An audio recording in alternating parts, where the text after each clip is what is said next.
நாம் திருமந்திரமாகிய ஞான நூலில் மூலம் குறை செய்த 3000 தமிழ், மூலம் குறை செய்த 300 மந்திரம், மூலம் குறை செய்த 30 உபதேசம் என்கின்ற வகையில் மூலம் குறை செய்த 3ம் ஒன்றாமை என்கின்ற வகையில் சென்ற வகுப்பில் திருமூல தேவநாயனார் திருவாய் மலர்ந்தருளி இருக்கின்ற 30 உபதேசங்களை நாம் சிந்திக்க தொடங்கி இருக்கின்றோம். இந்த 30 உபதேசம்தான் இந்த நூலை முழுமையாக கற்கின்றவர்களுக்கு ஒரு முன்னுரையாக அமைந்திருக்கக்கூடிய பகுதி.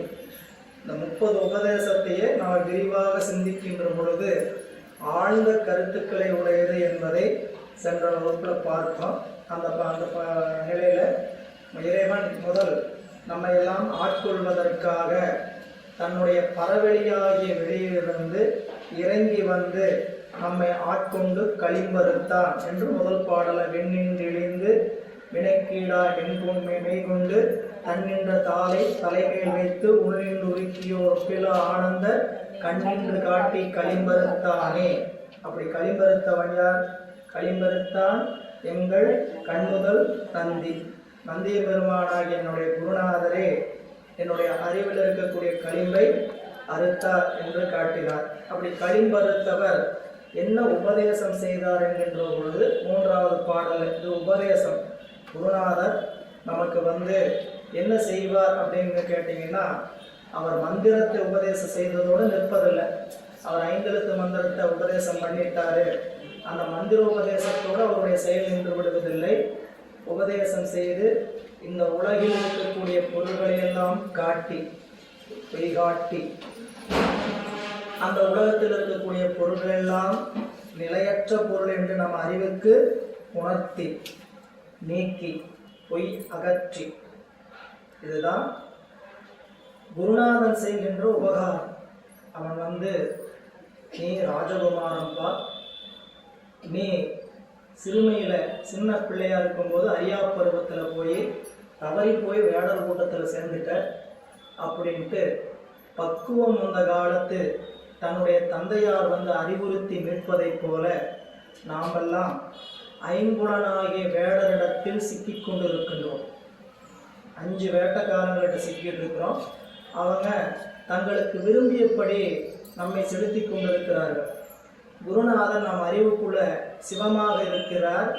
சிவம் நம் அறிவுக்குள்ள இருக்கக்கூடிய பக்குவம் கருதி ஒரு காலத்து முன்னால் இப்போது சொன்னால் இந்த ஆன்மா ஏற்றுக்கொள்ளும் என்பதற்காக நமக்கு அறிவை புகட்டுவார். என்னன்னு புகட்டுவார்? நீ மன்னவகுமாரன், ஐம்புல வேடரில் பட்டு உன்னை மறந்தனை. நீ யாருங்கிறதே நீ என்ன பண்ணிட்ட? வேடர் கூட்டத்தில் சிக்கனதுனால நீ யார் என்பதையே நீ மறந்து விட்டாய். நீ அனைத்து அனுபவங்களையும் அனுபவிப்பதற்குரிய ராஜகுமாரன் என்று சொன்னபோது அவர்களையெல்லாம் விட்டு இறைவனுடைய திருவடியை சரணாகதி அடையும் இந்த ஆன்மா.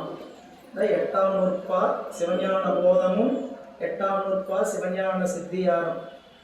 அது திருவந்தியார் படிச்சிங்கன்னா சைவ சித்தாந்த சாத்திரத்தில் 14 சாத்திரத்தில் முதல் நூலாக இருப்பது திருவுந்தியார்.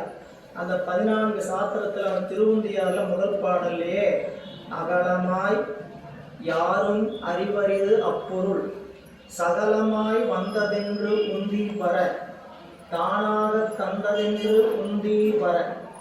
அந்த பெருமான் எப்படிப்பட்டவர்? அகலமாய் யாரும் அறிவறிது அப்பொருள். நம்ம முயற்சினால் அறிய முடியக்கூடிய பொருள் அது அல்ல. அகலமாய் யாரும் அறிவறி, இதெல்லாம் ரொம்ப கஷ்டமா இருக்குது, இனிமே புரியுற மாதிரி தான் இருக்குது. அகலமாய் யாரும் அறிவறிது அப்பொருள் எப்படி வந்தது? சகலமாய் வந்தது. நம்மளை போய் ஜகஜமா வந்தது. சகலமாய் வந்ததென்று உந்தீவர். எதுக்கு அப்படி வந்தாரு? தானாக தந்ததென்று உந்தீவர். தன்னை போல நாமும் ஆக வேண்டுவதற்காக உபதேசத்தை தந்தார் என்று உந்தீவர். நமக்கு உபதேசம் என்பது 5 எழுத்து மந்திரம் மட்டுமல்ல. அவர் என்ன உபதேசம் செய்வார்? இந்த உலகம் எப்படிப்பட்டது, இந்த உலகத்தில் இருக்கக்கூடிய பொருள்கள் என்ன பிரிவில் இருக்கின்றது என்றெல்லாம் நமக்கு காட்டுவார். அந்த காட்டுகின்ற நிலையில தான் முப்பொருள் உண்டு என்று உபதேசிப்பார். சரிங்களா? நாம தத்துவ ஞானத்தை அறிய வேண்டுமானால் குருநாதனுடைய உபகாரமின்றி தத்துவ ஞானத்தை உணரவே முடியாது. பக்தி என்பது வேறு, தத்துவ ஞானம் என்பது வேறு, ரெண்டு ஒண்ணுதான். நம்ம எந்த விதமான அறிவு சிந்திக்காம எந்நேரம் இறைபக்தியில் இருக்க முடியுமா அப்படின்னா, அப்படி இருக்க முடிஞ்சா அந்த பக்தி சிறப்பானது. அந்த பக்தி எப்படி இருக்கணும்? இறைவனிடத்துல எந்நிலையில் நின்றாலும் எக்கோலம் கொண்டாலும் மன்னிய சீர் சங்கரந்தாலும் மறவாமை பொருள்.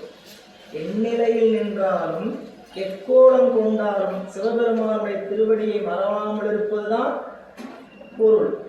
அப்படி நிற்க முடியாதவங்களுக்கு எது துணை செய்யும் கேட்டீங்கன்னா, நம்மளை போல உலகத்தில் உழன்று கொண்டிருக்க பக்தி என்பது நாமளா வர வைத்துக் கொள்வதில்லை, தவத்தினால் வருவது. கண்ணப்ப நாயனார் போல தவத்தினால் வருவது. அது இயல்பிலேயே அந்த பக்தியெல்லாம் முருகி கிடக்கும். நாம கோயில்ல வந்து பக்தி செலுத்துறோம், நான் பக்தியோட இருக்கிறேங்கிற பக்தியெல்லாம் நாம் இறைவன் மீது கொண்டிருக்கக்கூடிய அன்பை வெளிப்படுத்துவது. இயல்பாகவே நம்ம இடத்துல பக்தி முருகி இருக்கும். அந்த பக்தி எப்படி முருகி இருக்குன்னு கேட்டீங்கன்னா, சிவஞானத்தினால் தவத்தின் காரணமாக அமைவது. அதை பார்த்தீங்கன்னா குழந்தை பருவத்திலேயே அவங்களுக்கு வந்து அந்த இறை வழிபாட்டில் சொன்னாங்கன்னா பற்றி கொள்வாங்க. வீட்டில் பார்க்குறோம் நம்ம குழந்தைகளை, நாம எப்படி பக்தியாக இருக்கிறோமோ அப்படி நம்ம குழந்தைகளையும் பக்தியாக வழிபாட்டில் ஒழுக்கத்தோடு வளர்த்தணும் தானே எல்லாரும் ஒவ்வொரு பெற்றோரும் கருதுவோம். யாராவது சாமியை கும்பிடாத வளர்த்துறவங்க இருப்போமா? பக்தியோடு இருக்கிறவங்க, சாமி கும்பிடக்கூடாதுன்னு சொல்லி வளர்த்துறவங்களும் இருக்கிறாங்க. அவங்களுக்கு என்ன கொள்கை? கடவுள் இல்லைங்கிற கொள்கையுடையவங்க. கடவுள்லாம் ஒன்றும் இல்லை, சரியா, சாமியெல்லாம் நீ கும்பிட வேண்டாம் அப்படின்லாம் சொல்லி வளர்த்துறவங்க இருப்பாங்க. இவர் இப்படி சொல்லி வளர்த்தினாலும் அந்த குழந்தையினிடத்தில் இருக்கக்கூடிய ஆன்மா வேறு. அது முற்பிறவிகளை செய்த தவத்தில் எங்கேயாவது விட்ட குறை தொட்ட குறை இருந்ததுன்னா எங்கேயாவது ஒரு பற்றி கொண்டு என்ன பண்ணிட்டு இருக்கோம்? பக்தி வளர்த்து கொண்டு இருக்கோம். பள்ளிக்கூடத்தில் போனால், வேற எங்கேயாவது சுற்றுலா போனால், பள்ளிக்கூடத்தில் எங்கேயோ வெளியே போனால் என்ன பண்ணு கேட்டீங்கன்னா, தன்னை எறியாமலே தன் பெற்றோர் என்னதான் சொல்லி வளர்த்தாலும் அந்த குழந்தை என்ன செய்யும்? பக்தியை வெளிப்படுத்தும். ஒரு வீட்டில் பக்தியோடு இருன்னு சொல்லி வளர்த்துறாங்க, சரிங்களா? அந்த குழந்தைக்கு தவம் என்ன இல்லை, ஒரு முற்பிறப்பில் செய்த தவம் இல்லாத காரணத்தினால அவர் வீட்டில் சொல்லும்போது என்ன பண்ணுவாங்க? கும்பிடுற மாதிரி நடிப்பாங்க. வெளியே போயிட்டு அவங்களும் நம்ம இல்லாத நேரத்தில் என்ன கேட்டீங்கன்னா அந்த பக்தி அவரிடத்துல விளங்காது. இதுக்கு காரணம் முற்சை தவத்தின் ஈட்டம். சொன்ன உடனே கேட்டு அன்பு செய்கிறாங்களா இறைவன் மீது? அந்த முற்சை தவம் இருப்பதனால. அதனால தான் நீங்கள் 8ஆம் நூற்பா படிக்கும்போது பார்த்தீங்கன்னா நூற்பா ஒரு மாதிரி அமைஞ்சிருக்கும், பொருள் செய்யும் போது ஒரு மாதிரி அமைஞ்சிருக்கும். எல்லாரும் படிச்சிருப்பீங்களான்னு தெரியாது. சில பேர் நீங்கள் சைவ சித்தாந்தம் படிக்கிறீங்க. ஐம்புல வேடரின் அயந்தனை வளர்ந்தன, இது ஒரு பகுதி. தம்முதல் குருவமாய், இது ஒரு பகுதி. தவத்தினில் உணர்த்த, இது ஒரு பகுதி. விட்டு அந்நியமின்மையின் அறங்கடல் செல்லுமே, 8ஆம் நூற்பா 4 பகுதி. என்னமோ சூத்திரமா சொன்னா ஒரே குழப்பமா இருக்கிற மாதிரி இருக்கும், சரிங்களா? இந்த பொருளை வச்சிங்கன்னா நீ 5 புலன்கள்ல மயங்கி உன்னை மறந்துட்ட, சரிங்களா? தவத்தின் காரணமாக குரு வந்து உணர்த்தினார். உணர்த்தனால அந்த சேர்க்கையை விட்டு சிவபெருமான் திருவடிக்கு ஆளாகிவிட்டார். கஷ்டமா இருக்குங்களா? நாம 5 புலனாகிய வேடர் கூட்டத்தில் சிக்கி துன்பப்பட்டோம். குருநாதன் பக்குவத்தின் காரணமாக தவத்தின் காரணமாக வந்து உணர்த்தினார். உணர்த்திய போது நமக்கு பக்குவம் இருந்ததால் அதை விட்டுட்டு சிவபெருமான் திருவடிக்கு ஆளாகிவிட்டோம். ஆனால் இதை உரை செய்யும் போது மெய்கண்டாரும் சரி, சிவஞான முனிவரும் சரி, மெய்கண்டார் தான் அவர் அதிகரணம் மேற்கோள் அமைக்கும் போது முதல் அதிகரணமே என்ன வச்சுட்டாருன்னு கேட்டீங்கன்னா, தவத்தினில் உணர்த்த. நூற்பா எப்படி இருக்குது? ஐம்புல வேடரின் அயர்ந்தனை வளர்ந்தன, தம்முதல் குருவுமாய் தவத்தினில் உணர்த்த, விட்டு அந்நியமின்மையின் அரண்கடல் செலுமே. இப்படி இருக்கிறத மெய்கண்டார் பொருள் செய்யும் போது நமக்கு புரியிருக்காத கூறுகளாக பிரித்து பொருள் செய்யும் போது தவத்தினில் உணர்த்த, யார் உணர்த்தினால்? தம்முதல் குருவுமாய் உணர்த்த. உணர்த்தினால் ஐம்புலன் வேடரின் அயர்ந்தனை வளர்ந்தன, விட்டு அந்நியமின்மையின் அரண்கடல் செலுமே. தவத்தினில் உணர்த்தினார். யார் வந்து உணர்த்தினார்? தம் முதல் குருவுமாய் வந்து உணர்த்தினார். வந்து என்ன உணர்த்தினார்? ஐம்புல வேடரில் அயர்ந்து உன்னை மறந்து நிற்கிறாய் என்று உணர்த்தினார். உணர்த்திய போது பக்குவம் இருந்த காரணத்தினால் என்ன ஆயிட்டேன்? விட்டுட்டு இறைவனுடைய திருவடிக்கு ஆளாகி விட்டேன். எனவே குருநாதன் நமக்கு செய்கின்ற உபகாரம் ஐந்தெழுத்து உபதேசம் மட்டுமல்ல. அந்த ஐந்தெழுத்து உபதேசத்துக்குள்ளே எல்லாம் அடங்கும். ஆனால் அவர் உடன் நின்று நமக்கு என்ன சொல்லுவார் என்று கேட்டீங்கன்னா, பொய்யை காட்டி பொய்யை அகற்றி போதானந்த பொருளாம் மெய்யை காட்டுபவன் சிவன். இந்த சிவங்கிறது வேறல்ல, குருங்கிறது வேறல்ல, ஞானாசிரியனே சிவம். சரிங்களா? அப்படி காண முடியாதவர்களுக்கு இன்னும் பக்குவமின்மைதான் காரணம். சரிங்களா? இப்போ நம்ம ஏற்கனவே சொன்னதுதான், பள்ளியில போய் ஒரு முக்கியமான பொறுப்புல, தலைமை இடத்துல பொறுப்புல ஒருவர் இருக்கிறார். அந்த பள்ளியினுடைய முதல்வர்னு வச்சுக்கோங்க. சரிங்களா? அந்த பள்ளியினுடைய முதல்வருடைய குழந்தை, மகனோ பெண்ணோ மகளோ என்ன பண்றாங்க? அந்த பள்ளியில படிக்கிறாங்க. தந்தையாரை என்னவா காண முடியும்? அவங்களால தந்தையா தான் பார்க்க முடியும். சரிங்களா? அவங்களுக்கு பக்குவம், ஒரு உணர்வு வந்த காலத்துல ஒரு அஞ்சாவது வகுப்பு அப்பா அப்பான்னு சாருன்னு கூப்பிடுறதோட என்ன வந்துடும்? அப்பா அப்பான்னு வந்துடும். ஒரு 6வது 7வது 8வது 9வது 10வது போக ஆரம்பிச்சாருன்னா அப்படி நம்ம பள்ளிக்கூடத்தில் கூப்பிடக்கூடாது. என்னன்னு கூப்பிடணும்? சார் மட்டும்தான் கூப்பிடணும். எப்படி பக்குவம் வருது? பக்குவம் வந்த காலத்து குருநாதனை, ஞானாசிரியனை நாம் என்னவா பார்ப்போம்? சிவமாக பார்ப்போம். இதுதான் நமக்கு நூல்கள் காட்டுவது. எனவே இந்த இடத்துல வந்து நமக்கு 3வது பாடலிருந்து இன்னைக்கு நாம் சிந்திக்க தொடங்கக்கூடிய நிலையில என்ன செய்கிறார் குருநாதர் வந்து என்றால், நமக்கான முதல்ல உபதேசத்தை, இந்த உலகத்தை பற்றி அறிவுறுத்துகிறார். இன்றைய சிந்தனை 3வது பாடல் சென்ற வகுப்பிலே நம்ம தொடங்கணும். அதனுடைய தொடர்ச்சி இன்று தொடங்கப்படுகிறது. திருச்சிற்றம்பலம். பதே பசு பாசம் என பகர் மூன்றேன் பதியினை போல் பசுபாசம் அனாதி பதியினை சென்று அணுகா பசு பாசம் பதியணையில் பசு பாசம் நிலாவே. இந்த பாடல்ல பதி என்று சொல்லக்கூடிய இறைவனும், பசு என்று சொல்லக்கூடிய உயிர்களும், பாசம் என்று சொல்லக்கூடிய மலங்களும் என்றும் உள்ள பொருள், நித்த பொருள், அனாதி பொருள். இதுதான் முதல் செய்தி. முதல் வரி என்னதுங்க? பதி பசு பாசம் என பகர் மூன்றில் பதியினை போல் பசுபாசம் அனாதி. பதியினை போல் சிவத்தை போலவே என்னதுங்க? பசுவும் பாசமும் நித்த பொருள். அனாதினா ஆதி இல்லாததுக்கு பெயர் அனாதி. அனாதினா அனாதைன்னு நினைச்சுக்கூடாது. நிறைய பேர் அப்படி நினைச்சுக்குவோம். அனாத யார் போல? சிவபெருமான் யாரும் இல்லாத அனாத. அதுபோல உயிர்களும் இந்த பாச கூட்டங்களும் யாரும் இல்லாத அனாதை நினைச்சுக்கூடாது. அது அந்த கருத்தல்ல. அனாதி, ஆதி அற்றது. அதுக்கு என்ன இல்லை? ஆதி இல்லை. என்ன? தோற்றம் இல்லை. எப்படி இறைவனுக்கு தோற்றம் இல்லையோ அதுபோல உயிர்களுக்கும் தோற்றம் இல்லை. உயிர்களுக்கு தோற்றம் சொல்லப்படுகிறது. கண்ணீரஞ்சலில் போடுறாங்களே தோற்றம் மறைவுண்டு அப்படின்னா, அந்த தோற்றம் உடல்களுக்கான தோற்றம். இந்த நாள் வந்து இந்த உடம்பு பூமிக்கு வந்ததுக்கான தோற்றம். மறைவு பூமியை விட்டு உடம்பு போனதுக்கான மறைவு. அதுதான் தோற்றம் மறைவே தவிர உயிர் என்றும் அழிவதில்லை. சரிங்களா? அதனால தாய்மானவர் பாடும் பொழுது என்று நீ அன்று நான், நீ என்னைக்கு இருந்தையோ அன்னைக்கே நான் இருந்தேன். ஒரு திருமண மண்டபத்துக்கு போனோம். சரிங்களா? சொந்தக்காரர் பார்த்தீங்க, எப்போ வந்த? நீ எப்போ வந்தியோ அப்பயே நானும் வந்துட்டேன். நீ எப்போ வந்தியோ அப்பயே நானும் வந்துட்டேன். அப்படி நான் இப்போதான் வந்தேன் அப்படின்னு சொல்லாம, சரிங்களா, நீ எப்போ வந்தியோ அப்பயே நானும் வந்துட்டேன் அப்படிங்கிற மாதிரி சாமியை பார்த்து அருணகிரி தாய்மானவர் சொன்னார், என்று நீ என்னைக்கு இருந்தையோ அன்றே நானும் இருந்தேன். அப்போ பதியாகிய இறைவன். பதி எத்தனை? பல பொருளா? பதி ஒன்றே. உள்ள சொல்ல போறார். ஒன்றே குலம் ஒருவனே தேவன். இதெல்லாம் யாரோ சொன்னது நினைச்சக்கூடாது. சரிங்களா? பின்னாடி வந்து யாரோ சொன்னாங்க, சரிங்களா, அப்படின்னு ஒரு கட்சிக்காரங்க சொன்னான்னு நினைச்சக்கூடாது. ஒன்றே குலம் ஒருவனே தேவன் பேனரை போட்டுட்டு அவங்க தான் சொல்லிட்டு இருக்கிறான்னு நினைக்கக்கூடாது. இங்கே இல்லாததை யாருமே சொல்ல முடியாது. இலக்கியத்தில் இல்லாததை யாருமே எடுத்து சொல்ல முடியாது. எல்லாம் சொல்றாங்க பிறப்போக்கும் எல்லா உயிருக்கும் ஒரு கூட்டத்தை சொல்லிட்டு இருக்குது. சரிங்களா? பிறப்போக்கும் எல்லா உயிருக்கும்னா எடுத்து படிக்கணுமே திருக்குறளை. பிறப்புக்கும் எல்லா உயிருக்கும் என்னென்ன அப்படின்னு படித்தா தானே தெரியும். சரிங்களா? அவங்க ஏதோ ஒரு கொள்கை ரீதியாக பண்ணிட்டு இருக்கிறாங்க. பிறப்புக்கும் எல்லா உயிருக்கும் சொல்லிட்டு இருக்கிறாங்க. ஒன்றே குலம், உயிர்கள் எல்லாம் ஒரே கூட்டம். அதுதான் என்னதுங்க?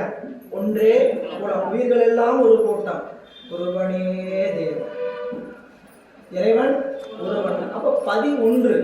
சரிங்களா? கடவுள் என்பவர் ஒன்று. அது ஏற்கனவே நம்ம நிறைய பார்த்துருக்குறோம். உயிர்கள் எத்தனை? உயிர்களுக்கு எண்ணிக்கை சொல்ல முடியுமா? சொல்ல முடியும். அதனால என்ன சொல்றாங்க? உயிர்கள் குலம், அது கூட்டம். சரிங்களா? பல. பதியாகிய ஒன்றும் உயிர்களாகிய பலவும் பாசமாகிய குற்றம் மலம் மூன்று. மலம் எத்தனை? 3, 5, 6 எப்படி விரிச்சாலும் சுருக்கணின்னு என்னன்னு கேட்டீங்கன்னா 3 தான் குற்றம். மலம்னா என்ன? மலம்னா என்ன? குற்றம். நீக்க வேண்டியதான மலம். உடம்புல மலம் இருக்கா இல்லையா? மலம் உள்ள தங்குச்சுன்னா உடம்பு என்ன ஆகும்? உடம்பு கெட்டு போய். உயிருக்குள்ள மலம் தங்குச்சுன்னா உயிர் கெட்டு போகும்.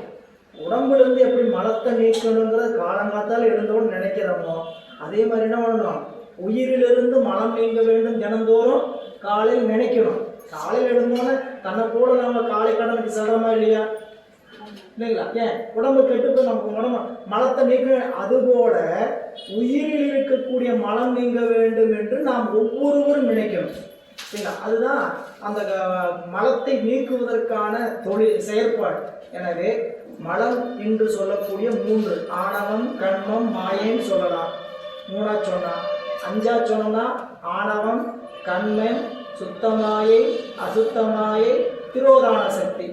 சிவபிரகாசம் நூல் படிச்சிங்கன்னா விரிவாக படிக்கக்கூடிய செய்திகள். முதல்ல பொதுவாக என்ன சொல்லப்படும் கேட்டீங்கன்னா மலம் என்று 3 சொல்லப்படும். அப்போ பதி ஒன்று, பசுவாகிய உயிர்கள் பல, பாசமாகிய மலங்கள் 3. பதி, பசு, பாசம் என பகர் 3 இல்லையா? 3ஆ பிரிச்சாங்க. பகர் 3 எந்த அடிப்படையில் பிரிச்சாங்கன்னு போன வகுப்புல பார்த்தோம். எந்த அடிப்படையில் பிரிச்சாங்க?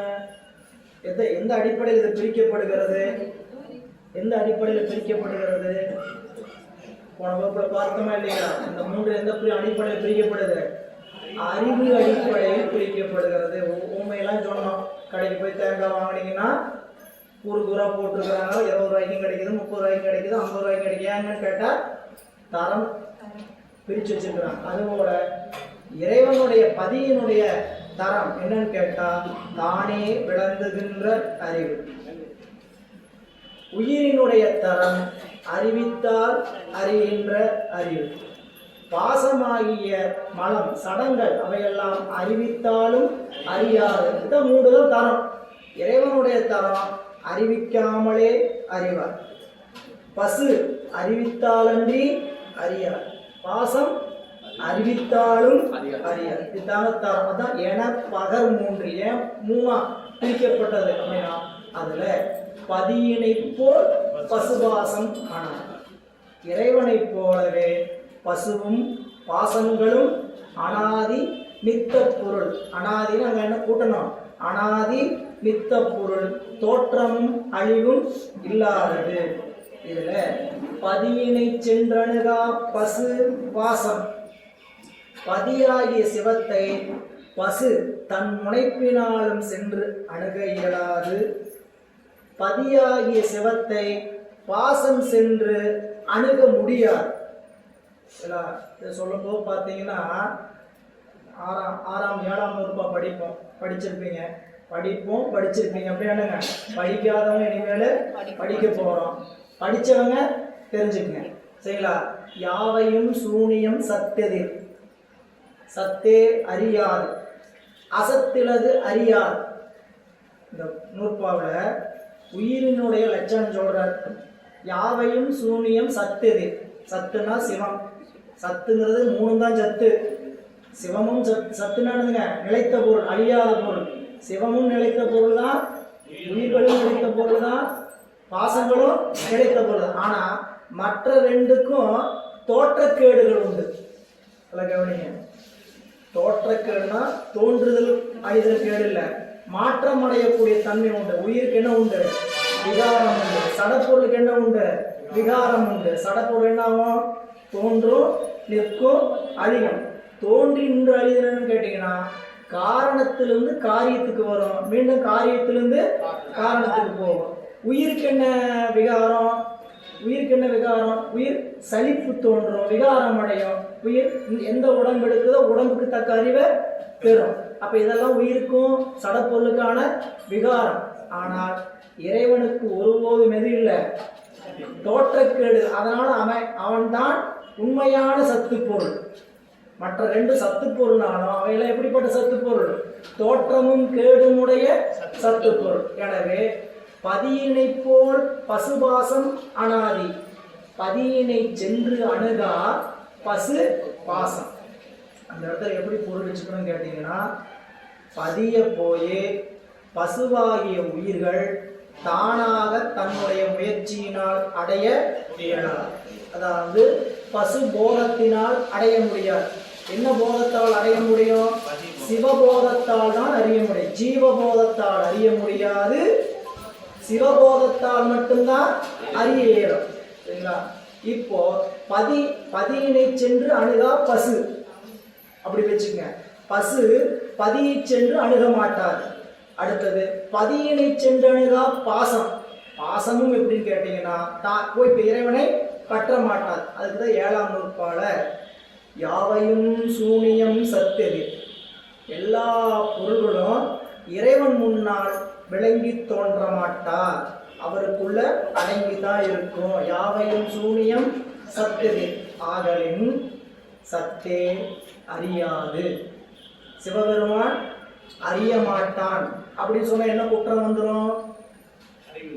சிவபெருமான் சத்தே அறியாதுன்னா சிவபெருமான் அறிய மாட்டான். அசத்துள்ளது அறியாது. அசத்து ஜடப்பொருள் அறிவில்ல, அதனால என்ன ஆகாது? அறியாது. அசத்து இழது அறியாது, சடப்பொருள் அறிவில்ல அறியாது. சிவபெருமான் என்னன்னு சொல்லிட்டாரு? சத்தே அறியாது. சத்தே அறியாதுன்னு சொன்ன என்ன பிரச்சனை? சிவபெருமானுக்கு அறிகிற ஆற்றல் இல்லையோ? அப்படின்னா அவன் ஒவ்வொரு பொருளை ஒவ்வொரு பொருளாக அழுந்தி அறிய வேண்டிய அவசியம் அவனிடத்துல இல்லை. சத்தே அறியாதுன்னு என்னது? எல்லாரும் தேநீர் குடிக்க ஆரம்பிச்சிட்டோம். சும்மா பார்த்துட்டு இருந்தா இன்னைக்கு வந்துடுமா? பார்த்துட்டு இருந்தா களைப்பு போயிருமா? கையில கொடுத்தாச்சு, கையில தான் இருக்குது. இப்படின்னு பார்த்துட்டு இருந்தா நம்மளுக்கு அந்த களைப்பு போயிருமா? அதனுடைய சுவையை எட்டுமா? நாக்கில் வச்சு சொலட்டி உள்ளதல்லனா தான் அதனுடைய அனுபவம் நமக்கு நிகழும். அதுதான் நம்ம நிலை. புரியுங்களா? சிவம் அப்படியா ஒரு பொருளை போய் கலந்துதான் அனுபவிக்கணுமானா? கலக்க வேண்டிய நிலைப்பாடே இல்லை. எல்லா பொருளோட அவர் எப்படி இருக்கிறாரு? கலந்துதான் இருக்கிறார். புரியுங்களா? அதுதான் அவருடைய வியாபகத்தன்மை.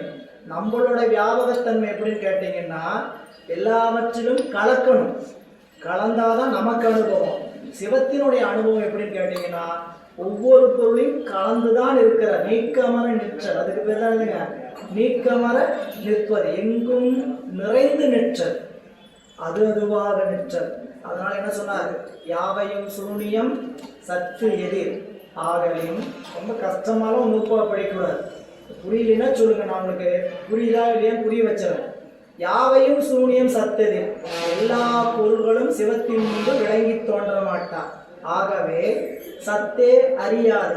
சத்தாகிய சிவம் ஒரு பொருளை அதுவாக நின்று அறிய வேண்டிய அவசியம் இல்லை. அசத்தே அறிவிலது, அசத்தே அறியாது. அசத்து இலது அறியாது. அப்படி என்ன? அசத்தினுக்கு அறிவில்லை, அதனால என்ன பண்ணாது? அறிய. அப்ப அறிவண்டிதாரு 3 பொருள் தான் இருக்கிறது. மொத்தமா 3 பொருள் தான். ஒரு பொருள் அறிய வேண்டிய அவசியம் இல்லை, ஒரு பொருள் அறியாது. அப்போ நடுவில் இருக்கிற ஒருத்தர் யாரு? உயிர். அவன் தான் என்ன பண்ணணும்? அறியணும். அவன் அறிவது எப்படி அறிவான்னு கேட்டா, சத்தோடு கூடிய வழி சத்தாயும் அசத்தோடு கூடிய வழி அசத்தாயும் 2 வகையான திறமையை உடையது ஆன்மா. யாவையும் சூனியம் சத்தது ஆகலின் சத்தே அறியாது, அசத்திலது அறியாது. இருதிறன் அறிவுள்ளது. இருதிறன் அறிவு என்னதுங்க? கொஞ்சம் கஷ்டமா இருக்கு நம்மளை பத்தி சொன்னா. நம்மளுக்கெல்லாம் பேர் என்ன தெரியுங்களா? 2 கட்டான். அவங்கெல்லாம் பேரு 2 கட்டான். அப்படின்னு என்ன? உலகத்தோட கூடிய வழி, உலகத்தை சார்ந்து உலகமாவே நிற்போம். சரிங்களா? சிவத்தோடு கூடிய வழி, சிவத்தை சார்ந்து சிவமாகவே நிற்போம். சரிங்களா? இப்போ உலகத்தில் இருக்கும்போது முதல்ல உலகத்தோடு இருக்காததுக்கு முன்னாடி ஜடப்பொருளோடு கூடி அறிவு செயல்படாமல் இருந்தோம். இப்போ உலகத்தோடு கூடி இருக்கிறோம். இப்போ எப்படி இருப்போம்? ஜடப்பொருளோடு கூடும்போது உலகத்தை அனுபவிச்சுட்டு இருக்கோம். ஜடப்பொருளை விட்டு இப்படி மாதிரி சத்சங்கம் இதை மாதிரி வழிபாட்டில் என்ன பண்ணோம்? சிவத்தை கூடி சிவத்தை அனுப்பிச்சுட்டு இருக்கோம். அதனால என்ன சொன்னார்? யாவையும் சூனியம் சத்தது ஆகலின் சத்தே அறியாது அசத்து இளது அறியாது இருதிறன் அறிவுள்ளது. இருதிறன் அறிவுள்ளதுக்குத்தான் எழுதினார் சிவஞான முனிவர். சத்தோடு கூடிய வழி சத்தாயும் அசத்தோடு கூடிய வழி அசத்தாயும் நின்று அனுபவிக்கின்ற இருதிறன் அறிவுள்ளது. இரண்டலா ஆன்மா. இந்த ரெண்டு இல்லை. ஆன்மா என்னது? ரெண்டு இல்லை. ரெண்டு என்ன? சத்தும் இல்லை அசத்தும் இல்லை. அவனுக்கு என்னையா பேருன்னு கேட்டா சதச்சத்து. அவனுக்கு என்ன பேர்? நமக்கெல்லாம் என்ன பேரு? சதச்சத்து. ரெண்டலா ஆன்மான சதச்சத்து. அப்போ மூன்றாவது வரையில பதியினை சென்று அணுகா பசுவாசம். பதியாகிய சிவத்தை பசுவாகிய உயிர்கள் தானே தன்னுடைய முனைப்பினால் சென்று அடைய முடியாது. சீவபோதத்தால் அடைய முடியாது. சிவபோதத்தால் தான் அடைய முடியும். இரண்டாவது, பதியினை சென்றணுகா பாசம். ஒரு காலத்திலும் சடப்பொருள் சென்று இறைவனை பற்ற மாட்டாது. இறைவனை பற்றாது. ஏன்? இறைவனை பற்றுகின்ற ஆற்றல் அந்த இடத்துல இல்லை. இப்ப நம்ம புரிஞ்சுக்கிற மாதிரி சொல்லணும்னா, இந்த இடத்துல நமக்கு கண் பார்வை விளங்கி கொண்டிருக்கிறது. இல்லை முடிச்சுட்டான்னு இருக்கணும். பார்வை விளங்குதா இல்லையா? இப்ப இந்த இடத்துல என்ன இருக்குது? ஒளி இருக்கிறது. சரிங்களா? ஒளினா சூரியனுடைய ஒளி. இந்த சூரியனுடைய ஒளி மடங்குச்சுன்னா அடுத்தது என்ன வரும்? இருள் வரும். இருள் வந்து நம்மளுடைய கண்ணை பற்றுமா? சூரியனுடைய ஒளியை பற்றுமா? நம்ம கண்ணைத்தான் பற்றுனே தவிர சூரியனுடைய ஒளியை பற்றுகின்ற ஆற்றல் எதுக்கு இல்லை? இருளுக்கு இல்லை. இருள் போல மலம், புரியல? சூரியன் போல சிவம், நாம் கண்மொழி போல ஆன்மா. ஆன்மாவினுடைய அறிவை வேண்டுமானால் ஆணவ மலம் பற்றுவே தவிர ஆணவ மலம் ஒருபோதும் சூரிய ஒளியாகி சிவபெருமானை சென்று பற்றாது. இல்ல, அப்போ பதியினை சென்று அணுகா பசுவாசம். சரி, என்னதான் வழி? பதி அணுகில். பதி அணுகில் சிவபெருமானாகிய நம்மளுடைய பதியாகிய சிவம் வந்து அணுகுமானால் பதி அணுகில் பசுவினிடத்து பாசம் நிலாவே. பசுபாசம் நிலாவேன்னு பாடல் இருக்கும். ஆனா என்னன்னு படிக்கணும்? பதி அணுகில் பசுவினிடத்து பாசம் நிலாவே. இப்போ பாட்டை வரிசையா பார்த்தீங்கன்னா பதி பசு பாசம் என பகர் மூன்றில் பதியினை போல் பசுவாசம். பதியினை சென்று அணுகா பசுவாசம். பதி அணுகில் பசுவினடத்து பாசம் நிலாவே. பாருங்க, ரொம்ப எளிமையா இந்த பாட்டு தான் சைவ சித்தாந்தம் திருமந்திரம் எதை படிக்கிறவங்களுக்கும் முதல்ல சைவ சமயத்தில் இருக்க தெரிய வேண்டிய பாட்டு என்னன்னு கேட்டா இதுதான். தத்துவ ஞானம் படிக்கணும்னா இந்த பாட்டு என்ன பண்ணணும்? நல்லா மனதில் நிறுத்தணும். பதி சிவபெருமான் கட்டை விரல், பசு ஆள்காட்டுகின்ற விரல், பாசம் மூணு மலமாகிய ஆணவம் கண்மம். பாருங்க, 5 விரலுக்குள்ள எல்லாம் அடக்கம். அதனால தான் சாமி என்னன்னு சொன்னார்? அப்பர் சுவாமி அங்கையில் ஐவிரல் அஞ்செழுத்து.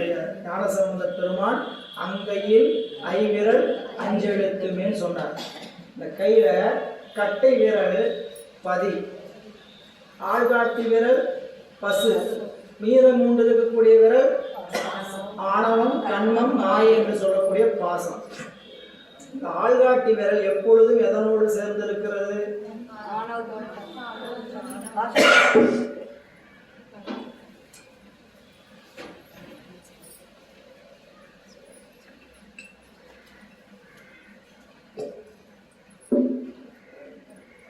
இது எப்பொழுதும் எப்படி இருக்குதுங்க? 3 மடங்களோடு சேர்ந்தே இருக்கிறது.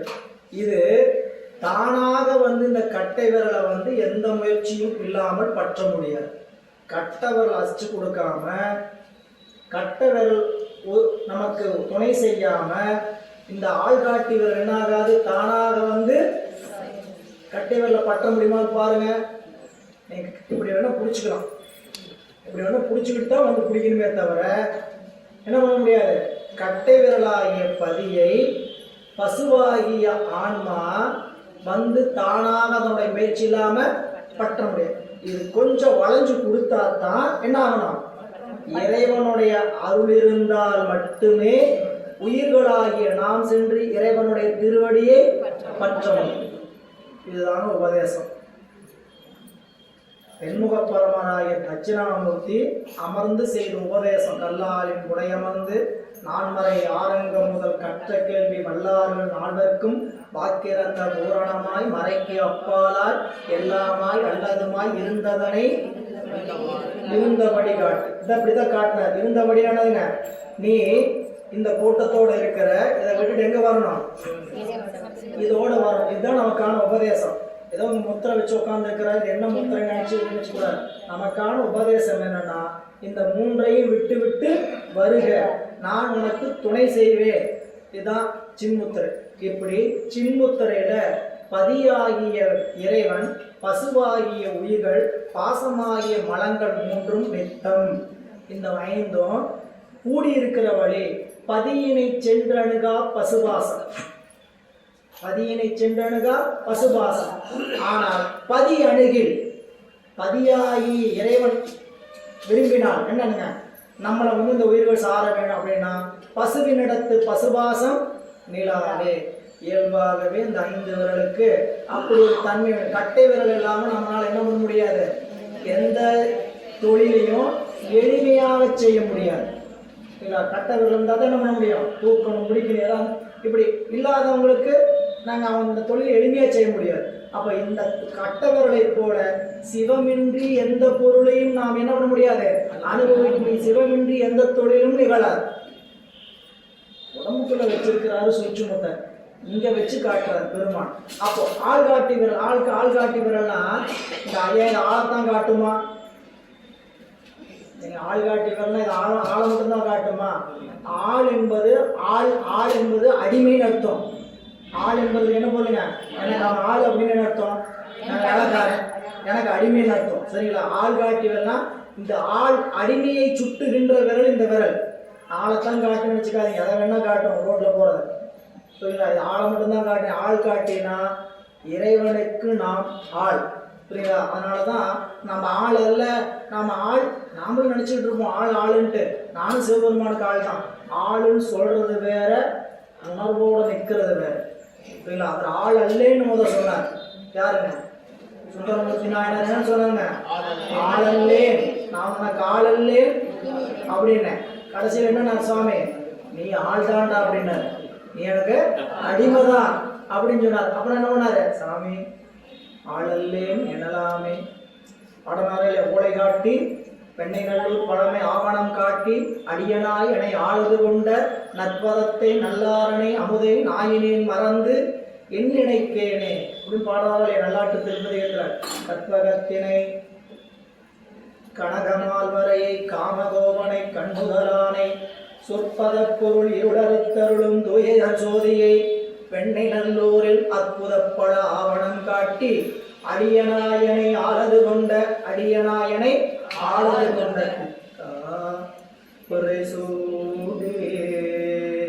பெருமானே அருளாலா. பாடல் தோறும் அத்தா உனக்கு ஆளாயி அல்லே எனலாமே ஆயா உனக்காளாய் இனி அல்லே எனலாமே அண்ணே உனக்காளாயினே அல்லே எனலாம். அடிமை என்று சொல்வது வேறு, அடிமை என்று உணர்வது வேறு. நாமெல்லாம் இறை வழிபாட்டு இருக்கிறதுனால இறைவனுக்கு நாம் ஆள் என்று நினைந்து கொண்டு இருக்கிறோம். அடிமை என்று ஆள் என்ற உணர்வு வந்துவிட்டால் அவனுக்கு நாம் அடிமையா இருக்கிறதுனா நமக்குன்னு அறிவு இச்சை செயல் வேலை செய்யக்கூடாது. என்னங்க பைத்தியமா தெரியுறதா? அறிவு இச்சை செயல் வேலை செய்யக்கூடாதுன்னா பைத்தியமா தெரியுது? அப்படி இல்லை. அறிவு இச்சை செயல் எப்படி வேலை செய்யணும்? அறிவு இச்சையும் செயலும் சாமி எப்படி கண்ணப்ப நாயனார சிவகோசரியாருக்கு அறிமுகம் பண்ணும்போது இருந்தாரோ அப்படி இருக்கணும். சிவகோசரியார்கிட்ட போய் சாமி என்ன சொல்றார்? ஏப்பா நாளைக்கு வா, உனக்கு நான் ஒருத்தர் பூசை பண்ணதை காமிக்கிறேன். பூசைனா அதையா பூசை? பூசைனா கண்ணப்ப நாயனார்கிட்ட போய் சாமி என்ன பண்ணோம்?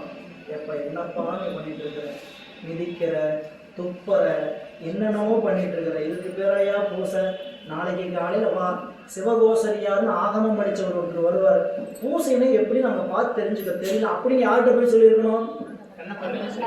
அவர்கிட்ட தான் சொல்லியிருக்கணும். ஆனால் சாமி யார்கிட்ட போய் சொன்னார்? சிவகோசரியாரோட கனவுல போய் சாமிகிட்ட போய் இப்போ அழுகிற, சாமி இப்படி தினமும் அனுசரி நடக்குது, யார் இப்படி செய்கிறாங்கன்னு தெரியலையே, உங்கள் முன்னாடி வெந்த எலும்பு இறைச்சி தினம் தினம் கிடக்குது, இதை கேட்க மாட்டீங்களா அப்படின்னு 5ஆவது நாள் நொந்து போய் படுக்கிறார். சாமி கனவுல சொல்றார், அவனுடைய வடிவெல்லாம், அவனுடைய அறிவெல்லாம், அவனுடைய செயலெல்லாம், அவனுடைய அறிவெல்லாம் நம்மை அறியும் அறிவென்றும், அவனுடைய வடிவெல்லாம் நம்பக்கள் அன்பென்றும், அவனுடைய செயலெல்லாம் நமக்கு இனியவாம் என்றும், அவனுடைய நிலை இவ்வாறு நீ அறி. உனக்கு அவன் நிலை இப்படித்தான் தெரிஞ்சுக்கோ, நாளைக்கு உனக்கு உணர்த்துறேன், நீ மறைந்து நின்றுப்பார். 3 வரையில் என்ன சொல்லப்படுறது கேட்டீங்கன்னா, அவனுடைய வடிவெல்லாம் நம்பக்கள் அன்பு. புரிஞ்சுக்கிற மாதிரி சொன்னோம்னா, கண்ணப்ப நாயனாருடைய உடம்பு முழுக்க அன்பு உருவம். இன்னும் புரியலன்னு கேட்டீங்கன்னா, அவருடைய உடம்பு முழுக்க தேன் கூடு. புரியல? எங்க தொட்டு நக்கினாலும் என்னதான் இருக்கும்? எங்க தொட்டு நக்கினாலும். அதுபோல அவருடைய உடம்புல எந்த பாகத்தை தொட்டாலும் அங்க என்னதான் இருக்கு? அன்புதான் இருக்கு. அவனுடைய அறிவெல்லாம் நம்மை அறியும் அறிவு. எதையாவது யோசிச்சாருன்னா, எதையாவது நினைச்சாருன்னு என்ன நினைப்பாரு? சாமிக்கு என்ன செய்யலாம்? புரியல? இப்போ கடைக்கு போனோம், புரியல, ஒரு பாத்திர கடைக்கு போனோம், ஒரு துணி கடைக்கு போனோம். நம்ம போனால் என்ன முதல் வாங்குறது? சாமிக்கு வாங்குறதா நமக்கு வாங்குறதா? போனால் வீட்டுக்கு பாத்திரம் பண்ணுறோம், இதெல்லாம் வாங்கி தனியாக போனோன்னு சாமிக்கு இந்த பாத்திரம் அபிஷேகத்துக்கு ஆகுமா, இந்த மாதிரி ஒரு விளக்கு காமிக்கலாமா அப்படின்னு தோணுச்சுன்னா முதல்ல போய் கடைக்குள்ள போனோம். நம்ம வாங்குறோமோ வாங்கலையோ, நல்ல வெள்ளி கடைக்கு போகிறோம், அதாவது சாமிக்கு பீடம் பார்க்குறோம், சாமிக்கு என்ன நல்லா இருக்கும், ஒரு 1.25 லட்சம் சொல்கிறாங்க கிலோ இருந்தால் நல்லா இருக்குன்னு முதல்ல நினச்சோமா, நாம் போய் நம்மளுக்காக ஒரு மெட்டி தான் வாங்க போனோம். நாம் போய் ஒரு மெட்டி தான் வாங்க போனோம். நம்ம தகுதி நம்மள்கிட்ட அவ்வளோதான் இருக்குது. ஆனால் கடையில் போனால் என்ன தெரியுது? நிறைய பொருள் பார்த்தா, இந்த பாத்திரம் சாமிக்கு அபிஷேகத்துக்கு நல்லா இருக்குங்கள அப்படின்னு அறிவு முதல் அதை நினச்சிருச்சுன்னா வாங்குறோம், வாங்கலை. அறிவு அதை நினச்சிருச்சுன்னா நம்ம அறிவு எதை நினைக்குது? சிவபெருமானுக்கு என்ன தேவையோ. கடையில் போய் ஒரு துணி வாங்க போனீங்க, கடையில் சாமிக்கு இந்த பட்டாடை ஊற்றுனா நல்லா இருக்குமா தைச்சு, சரிங்களா? தினம் ஒரே வெள்ளை துணியோ வெள்ளத்தை உணர்த்ததா?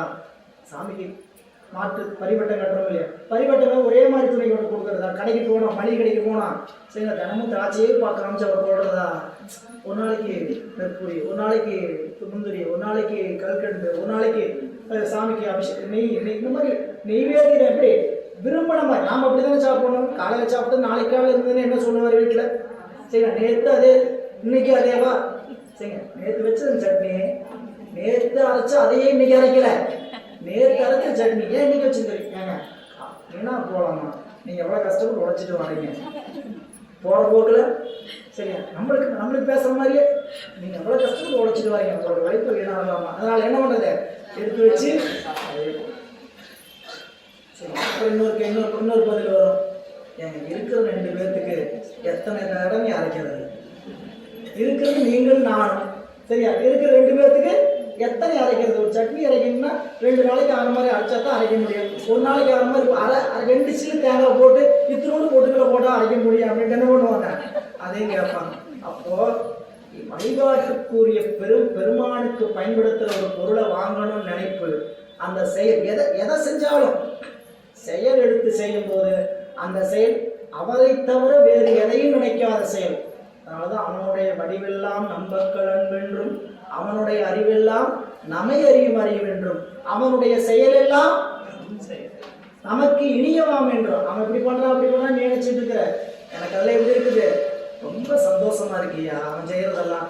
இப்படி அவனுடைய நிலை இவ்வாறு நீ அறி என்று அருள் செய்தார். இதுதாங்க அன்பினுடைய திறம்.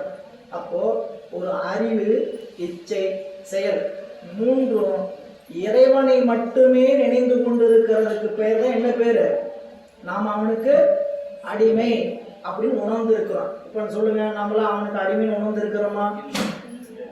ஒருத்தருமே கிடையாது, நானும் கிடையாது. அறிவிச்சை செய்யலாம் வியாபரித்து எங்கெங்கயோ போகுது, சரிங்களா? அப்படி போகக்கூடிய நிலையில அப்படி ஒரு நிலை வரும். யாரெல்லாம் தவத்தை நோக்கி இருக்கிறீங்களோ அவங்களுக்குலாம் கண்டிப்பா என்ன ஆகும், நின்றாலும் இருந்தாலும் வென்றாலும் துயின்றாலும் வெடித்தாலும் இமைத்தாலும் மன்றாடும் ஒரு மலர்பாதம் ஒரு காலம் மறவாமை குன்றாத உணர்வுடையார் தொண்டராம் குணமிக்கார். எனவே பதியினை சென்று அணுகா பசுபாசம், பதி அணுகில் பசுவினிடத்து பாசம் நிற்காது ஓடிவிடும். சரிங்களா? அப்போ இறைவன் நம்ம இடத்துல அணுகினால் என்ன சொல்கிறார் இந்த பாடல்ல, நமக்கு நம்முடைய முயற்சியினால இறைவனை போய் அடைய முடியாது, அவனுடைய அருளினால் தான் நம்ம அவனை அடைய முடியும். அதனாலதாங்க நான் முயற்சி பண்றதுலன்னு சொல்றாங்க. முயற்சின்னா என்ன, அவனை வழிபாடு செய்யற முயற்சி இல்லை, நான் அடைந்து விடுவேங்கிற முனைப்பினால் செய்யற முயற்சிக்கு பேர் தானேங்க அது. அப்படிப்பட்ட முயற்சி தான் சொல்லப்படுங்க. அவனை போய் கும்பிடவே போகக்கூடாதுன்னு அர்த்தம் இல்லை. அப்போ பதி பசு பாசம் என பகர் மூன்றில், பதி பசு பாசம் என பகர் மூன்றில் பதியினை போல் பசு பாசம் ஆனால் பதியினை சென்று அணுகா பசு பாசம் பதி அணுகில் பசுவிடத்து பாசம் இல்லாது என்று இந்த பாடல் நமக்கு ஒரு ஐயத்தை நீக்குகிறார். வேயின் எழும் கனல் போல கோயில் மேல் வேயின் எழும் கனல் போல இம்மையும் கோயிலிருந்து குடிகொண்ட கோன் நம்பி தாயினும் மும்மலம் ஆற்றி தயா என்னும் தோயமதாய் எழும் சூரியனாமே. இந்த உடம்பு எப்படிப்பட்ட உடம்பு, காலம், காலத்துக்கு உட்பட்டது. இளமை, குளவி, முதுமை, 3 பருவம். குழந்தையாக இருந்த பருவம், இளமையாக இருந்த பருவம், முதுமையாக இருக்கக்கூடிய பருவம். இது கால வேறுபாட்டினால் மாறிக்கொண்டே இருக்கும். யாருக்கும் உடம்பு அப்படியே வச்ச மாதிரியே இருக்கா, சரிங்களா? நேற்று இருந்த மாதிரி இன்னைக்கு இல்லை. ஆனால் கண்ணாடியில் பார்த்தா எப்படி இருக்கும், அப்படியே தான் இருக்கும். நேற்று கண்ணாடியில் பார்த்த மாதிரி தான் இருக்கிறோம். ஆனால் ஒரு 35 வருஷத்துக்கு முன்னாடி இந்த புகைப்படம் எடுத்து பார்த்தா தான், திருமண தப்பு எடுத்த போட்டோ பார்த்தா தான் எப்படி இருந்தால் நான் இப்படி ஆகிட்டேன் அப்படின்னு என்ன தோணும். பார்த்தா அப்போத்துக்கு இப்போதுக்கு நம்ம எப்படி இருக்கிறோன்ட்டு அப்போதான் தெரியும். ஆனால் நேற்று இருந்து இன்னைக்கு பார்த்தா தெரியாது. இலக்குதித்த சூரியன் மேற்கோடி மறைந்தால் ஒரு நாளில் நம் உடலில் ஏற்படுகின்ற பல மாற்றம் நடந்து கொண்டே இருக்கு. இது யாருக்கு நிலைக்காது, இளமை நிலைக்காது. அப்படிப்பட்ட உடம்பு, இந்த உடம்பு குழந்தை பருவம், இளமை பருவம், முதுமை பருவம் மாறிக்கொண்டே இருக்கும். அப்படிப்பட்ட உடம்புக்குள்ள வந்து சாமி என்ன பண்ணாராம், கோயிலாக குடிகொண்டாராம். இந்த உடம்பு நிலை இல்லாதது. ஆனா யார் வந்து உடம்புல நிலை கொண்டாருன்னு கேட்டீங்கன்னா, நிலையாகிய பொருள் வந்து இந்த உடம்புல நிலை கொண்டு இருக்கிறார். அப்படி நிலை கொண்டு என்ன பண்ணாருன்னு கேட்டீங்கன்னா, என்னுள்ள இருக்கக்கூடிய மலங்களை மாற்றினார். அவர் குடிகொண்டு இருக்கக்கூடிய இடம் நம்முடைய அறிவு. எனவே அதான் சொல்றாரு, இம்மெய்யெனும் கோயில் இருந்து குடிகொண்ட கோன் நந்தி. பாடலுடைய முதல்ல இந்த உடம்பென்னும் கோயில் இம்மை அப்படின்னு சொன்னாரு. அது என்ன இம்மை, இந்த உடம்பை பத்தி சொல்றாரு, ஒரு சுட்டு போடுறார். இம்மை ஏன்னு கேட்டீங்கன்னா, நிலையில்லாத உடம்பையா, நிலாவாத புலால் உடம்பு. யாராவது கணக்கிட்டு அறுதிட்டு சொல்ல முடியுமான்னு கேட்டா, நிலாவாத புலால் உடம்புனார். நிலாவாதான் என்னதுங்க, நிலையில்லாத. நிலையில்லாதுன்னு யாருக்காவது தெரியாம இருக்குமா என்ன? இங்க இருக்கிற யாருக்காவது தெரியாதுன்னு சொல்லுங்க. நிலையில்லாத உடம்பு இல்லைங்க. எங்க வீட்டுல எங்க தாத்தாவெல்லாம் அனுமதி வச்சிருக்கிறாங்க, அடுக்கி வச்சிருக்கிறாங்க வரிசையா கண்ணாடிகளை போட்டு. நான் போன போது எங்க அம்மா காட்டினாங்க, பாரு இதுதான் உனக்கு தாத்தாவுக்கு தாத்தா, அடுத்த ஒண்ணு விட்ட தாத்தா இவரு அப்படின்னு வரிசையா கண்ணாடியில வச்சு அடுக்கி காட்டுறாங்க. யாராவது இருக்கிறாங்களா என்ன? 2 நாள் இருந்தா அதிசயம் வச்சிருந்தா, சரிங்களா? ஒரு பெரிய இடத்துல இருந்தாங்கன்னா 2வது நாள் தாங்கலாம். என்னங்க எல்லாரும் வந்து பார்க்கணுன்னுட்டு கொண்டு வந்துட்டு இருப்பாங்க. 3வது நாள்லாம் என்ன பண்ண முடியாது, விரும்பினாலும் வைக்க முடியாது. அது உங்களுக்கு தெரியும். புலால் உடம்பு, எப்படிப்பட்ட உடம்பு? புலால் உடம்பு, புன்புலால் உடம்பு. நாத்தம் அப்படின்னதுங்க. புன்புலால்னா துர்நாற்றம் வீசக்கூடிய உடம்பு. முழிச்சிருக்கும் போதே பேசுது, விழித்திருக்கும் போதே பேசுது. இனி இறந்து விட்ட அந்த உடம்பு எப்படிப்பட்டது? புன்புலால் யாக்கை புரை புரை கனிய என் பொன்னிடும் கோயிலாய் புகுந்து என் என்பெல்லாம் ஒடுக்கி எரியே ஆண்ட ஈசனே மாசிலா மணியே துன்பமே பிறப்பை இறப்பொரு மயக்காம் தொடக்கலாம் மறுத்து ஆண்ட அச்சோதி இன்பமே உன்னை சிக்கன பிடித்தேன் நீங்களெழுந்தருள்வதே. அதே பாட்டு, இந்த பாட்டுக்கு அதான் இலக்கியம். புன்புலால் யாக்கை நாட்டம் துர்நாற்றமே புழுவழுக்கு மூடி. மணிவாசன் எத்தனை படத்துல சொல்றாரு, புழுவழுக்கு மூடி 9 மலம் சோறும் 9 எந்த துளை எடுத்தாலும் அங்கிருந்து என்னையா வருது, அதாவது நல்லது வருதா? 9 துளை வச்சிருக்கிறார். 9 துளையில ஒரு துளையாவது நல்ல பொருள் ஏதாவது வருதா? எல்லாத்துலயும் நாத்தம் பிடிச்ச பொருள் தான் வருது. சரிங்களா? கண்ணுல வந்தாலும் சரி, மூக்குல வந்தாலும் சரி, வாயில வந்தாலும் சரி, காது வேறுதான் வேற வேற. சரிங்களா? நீங்க புரியுது?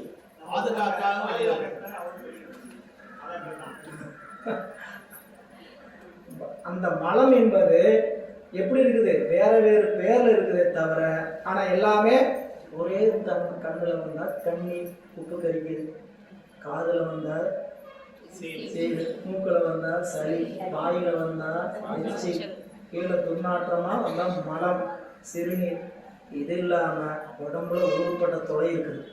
கண்ணுக்கு தெரிஞ்ச 9 தொலை, கண்ணுக்கு தெரியாத ஏகப்பட்ட தொலை. அத்தனை தொலையிலிருந்து என்னையா வெளியே வருதுன்னு கேட்டா ஒரே வியர்வையா அழுக்கு பிடிச்ச நாத்தமா தான் வருது. சரிங்களா? இது எதுக்கு இவ்வளவு தூரம் சொல்றாங்கன்னு கேட்டீங்கன்னா, இதைத்தான் ரொம்ப பெருமையா மதிச்சுட்டு இருக்கிறீங்க. இதைத்தான் நீ என்ன பண்றீங்க, பிரியமுடன் வளர்த்தேங்கிறார். என்னன்னு சொல்றாரு? பிரியமுடன் வளர்த்தேன். நான் இதை எப்படி பாதுகாக்கன்னு கேட்டா, ரொம்ப கவனமா பிரியமுடன் வளர்த்தேன். இதனால் எனக்கு என்ன பேரு கட்சி ஏகம் பண்ணி, இதனால எனக்கு என்னையா லாபம் கேட்கிற. நான் இது எப்படிப்பட்ட உடம்பு? நரி எனக்கென்னும், எரி எனக்கென்னும், புன் நாய் எனக்கென்னும், இந்த மண் எனக்கென்னும், பருந்து எனக்கு. காட்டுக்கு எடுத்துட்டு போகும்போது இத்தனை பேர் கட்டாட்டாங்க, எனக்கு தான் எனக்கு தான் எனக்கு தான் எனக்கு தான் என்ன பண்ணுவாங்களாம், மனசுல நினைச்சுக்கிட்டே இருப்பாங்களாம். மண்ணு என்ன நினைக்குதான், எனக்குள்ளதான் போட போறாங்க, நான் தான் சாப்பிட்டு என்ன பண்ண போறேன், கலாச்சாரம் பண்ண போறேன் அப்படின்னு நினைக்கும். மேல பறந்துட்டு இருக்க பருந்து காக்கலாம், விட்டுருமாட்டாங்க. தோண்டி புதைச்சோடனே இப்ப எடுத்து என்ன பண்ணிடுவான், பிச்சு எடுத்துட மாட்டான். நீ வெட்டி என்ன பண்ணுவான், கையில உச்சி வச்சுக்கிட்டு பக்கத்துல வராம இன்னைக்கு அந்த வேலையில இல்லை. என்னங்க நேரம் கொண்டு போறான், சொருக வேண்டியதான், சட்டியில் கொடுப்பாங்க, வாங்கிட்டு வர வேண்டியதுதான். இப்படித்தான் இன்னைக்கு நிலைமை. ஆனால் நீங்கள் இப்போ பழைய எரி மேடை என்று சொல்லக்கூடிய மேடையெல்லாம், தகன மேடையெல்லாம் போனப்போ பழைய காலத்தில் நான் ஒரு 25 வருஷத்துக்கு முன்னாடி பார்த்தீங்கன்னா, வெட்டியை குச்சி வச்சுட்டு என்ன பண்ணணும், நிற்கணும். எந்திரிக்கிற இந்த காலை அடிக்கிறதுக்கும் நிற்கணும், அந்த பக்கம் வந்து கொத்திட்டு போகாமல் இருக்கிறதுக்கு அதையும் துரத்துக்கு நீங்கள் நிற்கணும். இப்படி இருக்கிற உடம்பத்தான் நம்ம என்ன நினச்சிட்டு இருக்கிறோம், மெய். அதனால இங்க என்ன சொல்றாரு, இன்மெய்யேனும். மெய்யினா உடம்புன்னு ஒரு பொருள், மெய்யினா உண்மை கருதி கொண்டு இருக்கிறோம். இந்த உடம்பு தான் என்ன எழுதிக்கிறோம். ஏன் இதுக்கு மெய்யின் பேர் வச்சார் அப்படின்னா, உள்ளுக்குள்ள வேற ஒரு பொருள், உண்மையான பொருள் இருக்கு, பெருமான் இருக்கிறார். அதனால இந்த உடம்புக்கு பேர் என்ன, மெய்.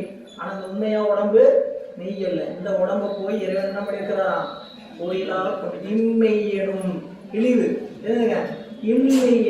இந்த உடம்ப போய் இம்மெய்யனும் கோயிலிலிருந்து குடிகொண்ட கோள் நந்தி. அதை சொல்லணும்னா மணிவாசகர் தான் அதுக்கு அருமையான உண்மை. இறைவனை என் உணர்விடம் கொண்டார், இனி உன்னை எண்ணிறக்கேன். சாமிகிட்ட போய் அவர் கையேந்தி கேட்கறதுக்கு தயங்குறாராம். ஏன் தயங்குறாரியான்னு கேட்டா, ஏன் உடம்ப போய் நீங்க இடமா கொண்டு உட்காந்துக்கிறீங்களே. சரிங்களா? பிரதமர் நம்ம வீட்டுக்கு வந்துட்டார், பிரதமர் நம்ம வீட்டுக்கு வந்துட்டார். வந்தவங்க உங்களுக்கு என்ன வேணும்னு சொல்லுங்க அப்படின்னா, சாதாரண இருந்து ஏதாவது கேட்டு வச்சிருவோம். சரிங்களா? ஐயா ஐயா என்னங்கய்யா நீங்க போய் எங்க வீட்டுக்கு போய் வந்திருக்கிறீங்க, உங்களோட போய் நான் வேற எதையாவது கேட்க முடியுமா? இனி உன்னை எண்ணிறக்கேன். இறைவனே நீ என் உடலிடம் கொண்டாய், இனி உன்னை என்ன இருக்கேன். உங்கள்கிட்ட போய் நான் என்ன சாமி கேட்கறது? இந்த பூலால் யாக்கை நாம போய் உட்காருவோமா? ஒருத்தர் வேணும்னா சாக்கடை பக்கத்தில் போய் உட்காந்துருவோமா? யாரையாவது எங்கேயாவது அழைச்சிட்டு போறதுக்கு வர சொன்னாங்க, சரிங்களா, வீட்டுக்கு வந்துட்டு போயிடலாம் அப்படின்னு கூப்பிட்டாங்க. வாகனத்தை போய் நிறுத்த நீங்க வீட்டு வாசல்ல தான் வந்துட்டு வெளியே 2 நிமிஷம் காத்துருந்தாங்க. 2 நிமிஷத்துக்குள்ள அங்க என்ன ஆகுது? ஒரே துர்நாற்றம், சாக்கடை நாட்டம், பக்கத்துல குப்பை கிடங்கு, ஒன்றும் தாங்க முடியல நாத்தம். என்ன பண்ணுவீங்க? ஓ நிக்க முடியல, சீக்கிரம் வாயா, இல்லைன்னா அந்த பக்கம் போய் நிக்கிற வாயான்னு சொல்லுவோமே தவிர, நம்ம நண்பர் தானே, நாத்தம் அடிச்சு அடிச்சுட்டு போகுது, கொஞ்ச நேரம் நின்றுதான் கூட்டிட்டு போவேன் அப்படின்னு நினைப்போம். ஏன் அதுல இருந்து தெரிஞ்சுக்க வேண்டாமா சிவபெருமானுடைய கருணைய? இந்த உடம்பை போய் இடமா கொண்டு கொண்டிருக்கிறார். இதெல்லாம் திருமூலர் இன்னும் ஆழமாக உள்ள சொல்லுவார், சரிங்களா. எங்க போய் காத்திருக்கிறார்? காய கருப்புளியில் காத்திருக்கிறார் இறைவன். நம்ம உயிர் உடம்பில் உள்ள போறப்ப சிதைஞ்சிடக்கூடாதுன்ட்டு நீ அந்த பனிக்கூடத்தினுடைய துவாரம் ஒன்று இருக்கும், அந்த துவாரத்துக்கிட்ட போய் இறைவன் காத்திருக்கிறார். எதுக்காக? எல்லா கிருமிகளையும் எல்லா அணுக்களையும் உள்ள அனுப்பிச்சா கருவுறார். இந்த ஒரு உயிர், தகுதியுடைய உயிர், எல்லா அணுவும் என்னவாகாது? உயிராகாது. இறைவன் அத்தனை அணுக்கள் என்ன பண்ணுவாரு? ஒரே ஒரு அணுவுல மட்டும் உயிரை டேக் பண்ணி என்ன பண்ணிடுவாரு? போ அப்படிம்பார். அந்த ஒரு உயிரை போகிறதுக்கு பாதுகாப்பா எங்க போய் பார்த்துட்டு இருக்கணும்? காவலாளியா பனிக்கூடத்துல போய் கரிச்சிதையாம இருக்கிறதுக்காக பாதுகாத்துட்டு இருக்கணும். உள்ள போனோன்னு இந்த பனிக்கூடத்தை என்ன பண்ணணும்? படாருன்னு மூடிடணும். ஆனா இந்த வரக்கூடிய அத்தனை கிருமிகளையும் சாப்பிட்றதுக்காக இந்த பனிக்கூடம் என்ன பண்ணிட்டு இருக்கோம்? தயாரா இருக்கும். அங்க இருக்கிற கிருமி எல்லாம் உள்ள சொல்லும்போது நிறைய கிருமிகள் இருக்கும். அத்தனை கிருமிகளும் இதை சாப்பிட்றதுக்காக தயாரா இருக்கும். அத்தனையும் விட்டுட்டு ஒன்றை மட்டும் காக்கிறதுக்காக எங்க போய் உட்காந்துருக்கிறார்களா? காய கருப்புளியில் காத்திருக்கும் கடல். நம்மளுக்கு நினைச்சு பார்த்தாவே உடம்பெல்லாம் நடுங்கும். ஏன்னா நம்மளால ஒருத்தர் மேல அன்பு இருந்தா இப்படி போய் அங்க போய் உட்காருவோமா? அந்த இடத்துல போய் இப்படிப்பட்ட ஒரு இடத்துல உட்காருவோமா? சரிங்களா, மருத்துவமனைக்கு போகிறோம், சரிங்களா, மனைவியை சேர்த்துருக்கிறாங்க பிரசவத்துக்காக, நம்மளால எத்தனை நேரம் அதை பொறுமையாக உட்கார முடியும்? யோசிச்சு பாருங்க. வெளியே உட்கார வச்சிருப்பாங்க, அப்படியே துடிப்போம் உள்ள போகிறதுக்கு. வெளியில் இருக்கிற காட்சியெல்லாம் பார்த்தா ஏன்டா இங்கே வந்து உட்கார்ந்துருக்கிறோன்னு தோணிடும். சரிங்களா, இத்தனை கருணை உடையவன் சிவம். அதை உணர்ந்தோம்னா அவங்ககிட்ட போய் இதை எனக்கு செய்ய மாட்டேங்கிறீங்க, அதை செய்ய மாட்டேங்கிறீங்கன்னு நினைப்பே வர. எனக்குள்ள போய் நீங்கள் நிற்கிறீங்க, இறைவா என் உடலிடம் கொண்டாய், இனி உன்னை, அதுக்காக அவரை கேட்கக்கூடாது, அவர் செயலின் உரிமை கொண்டாடக்கூடாதுன்னு அல்ல. நம்மளுடைய உண்மையான தகுதி என்ன? சாமி இந்த உடம்பை போய் இடமா கொண்டிருக்கிறாரு. நம்ம நினைச்சு பார்த்தீங்கன்னா யாருக்கும் மனம் துன்படுத்துறதுக்காக இல்லை, எப்படிப்பட்ட குற்றங்களுக்குரிய உடம்பு இந்த உடம்பு, புரியுங்களா? புண்ணியன் உள்ள இருக்கிறான். இந்த புண்ணியம் உள்ள வந்து இத்தனை குற்றங்களையும் பார்த்துக்கிட்டு தான் இருக்கான். இத்தனை குற்றங்களையும் பார்த்துக்கிட்டு அவன் எப்படிப்பட்டவனா இருந்தா இத்தனையும் பொறுமையாக அவன் காத்து கொண்டு இருக்கிறான். எனவே இம்மெய்யனும் கோயிலில் இருந்து குடிகொண்ட கோன் நந்தி என்ன செய்தாரா? நம்மளுக்கு மூங்கிலில் மறைந்து நிற்கின்ற நெருப்பு போல, வேயின் எழும் கனல் போல, கடல்னு இருக்கும் புத்தகத்துங்க, எல்லா புத்தகத்திலையும் கடல்னு இருக்கும், திருவடின்னு இருக்கும். திருவடி அல்ல, கனல், நெருப்பு. வேயின், வேயினா மூங்கில், வேயின் என்னதுங்க? மூங்கில். வேயுரு தோழி பங்கன், அம்பிகைக்குடைய தோல் எப்படி இருக்குமா? வேயுரு தோழி, மூங்கில் போல தோலை உடையவள் அம்பி. கட்டுக்கட்டா நல்லா இருக்கிறதுனால அம்பாளுடைய தோளுக்கு பேர் என்ன? வேயுரு தோழி பங்கன். வேயினும் கனல், வேயின் எனும் கனல் அப்படின்னா மூங்கிலிருந்து எழுகின்ற நெருப்பு போல. அது என்ன? மூங்கிலுக்குள்ள ஏற்கனவே நெருப்பு இருக்கும். இருக்கிற நெருப்பத்தான் வேற ஒருத்தர் என்ன பண்ண முடியும்? போய் இன்னொரு நெருப்புனால தூண்ட முடியுமே தவிர கல்லில் போய் நெருப்பு பற்ற வைக்க முடியுமா? இந்த பாடல்ல யாருக்கு அறிவுக்குள்ள பக்குவம் உண்டு அவரிடத்துல தான் ஞானம் பிரகாசிக்கும். சரி, ஞானத்தை வந்து சிவபெருமான் குருநாதன் வழியாக கொண்டு வந்து நமக்கு என்ன பண்ண முடியாது? கொடுக்க முடியாது. ஞானம்ங்கிறது நமக்குள்ள இருக்கக்கூடிய பொருளை எழுப்புறதை தவிர ஞானம் என்பது நமக்குள்ள கொண்டு வந்து யாரும் என்ன பண்ண முடியாது? டெலிவரி பண்ண முடியாது. ஆசிரியர் ஐயா இன்னைக்கு வந்தாரு, எல்லாருக்கும் 6:30 ஞானம் கொடுத்துட்டு போனாருன்னா சொல்ல முடியும். வேற எதையாவது கொடுக்கலாம், பாயிண்ட் வந்து எதாவது பண்ணலாம், 6 கிலோ கொடுத்து திருநீர் பாயிண்ட் வேணா கொடுக்கலாம், எல்லாருக்கும் 6 கிலோ. சரி, ஞானத்துக்கான பொருளை கொடுக்கலாமே தவிர ஞானத்தை யாரினாலும் கொடுக்கணும். ஞானம் நமக்குள் இருக்கிறது. நமக்குள் இருக்கக்கூடிய ஞானத்தை குருநாதன் என்ன செய்கிறான்?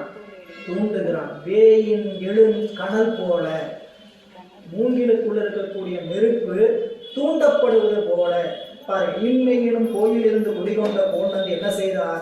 நம்ம உடம்புக்குள்ள இருந்த சிவம் என்ன செய்கிறார் கேட்டீங்கன்னா, நமக்குள்ள இருக்கக்கூடிய ஞானத்தை தூண்டுகிறார்.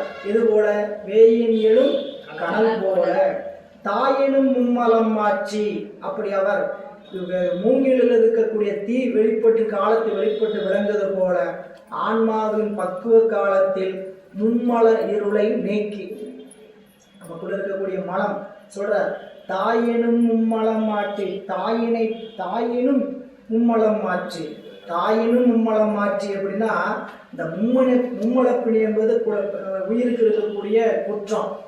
அம்மாவுக்கு எப்படிப்பட்ட அன்பு குழந்தை இடத்துல இருக்கும்.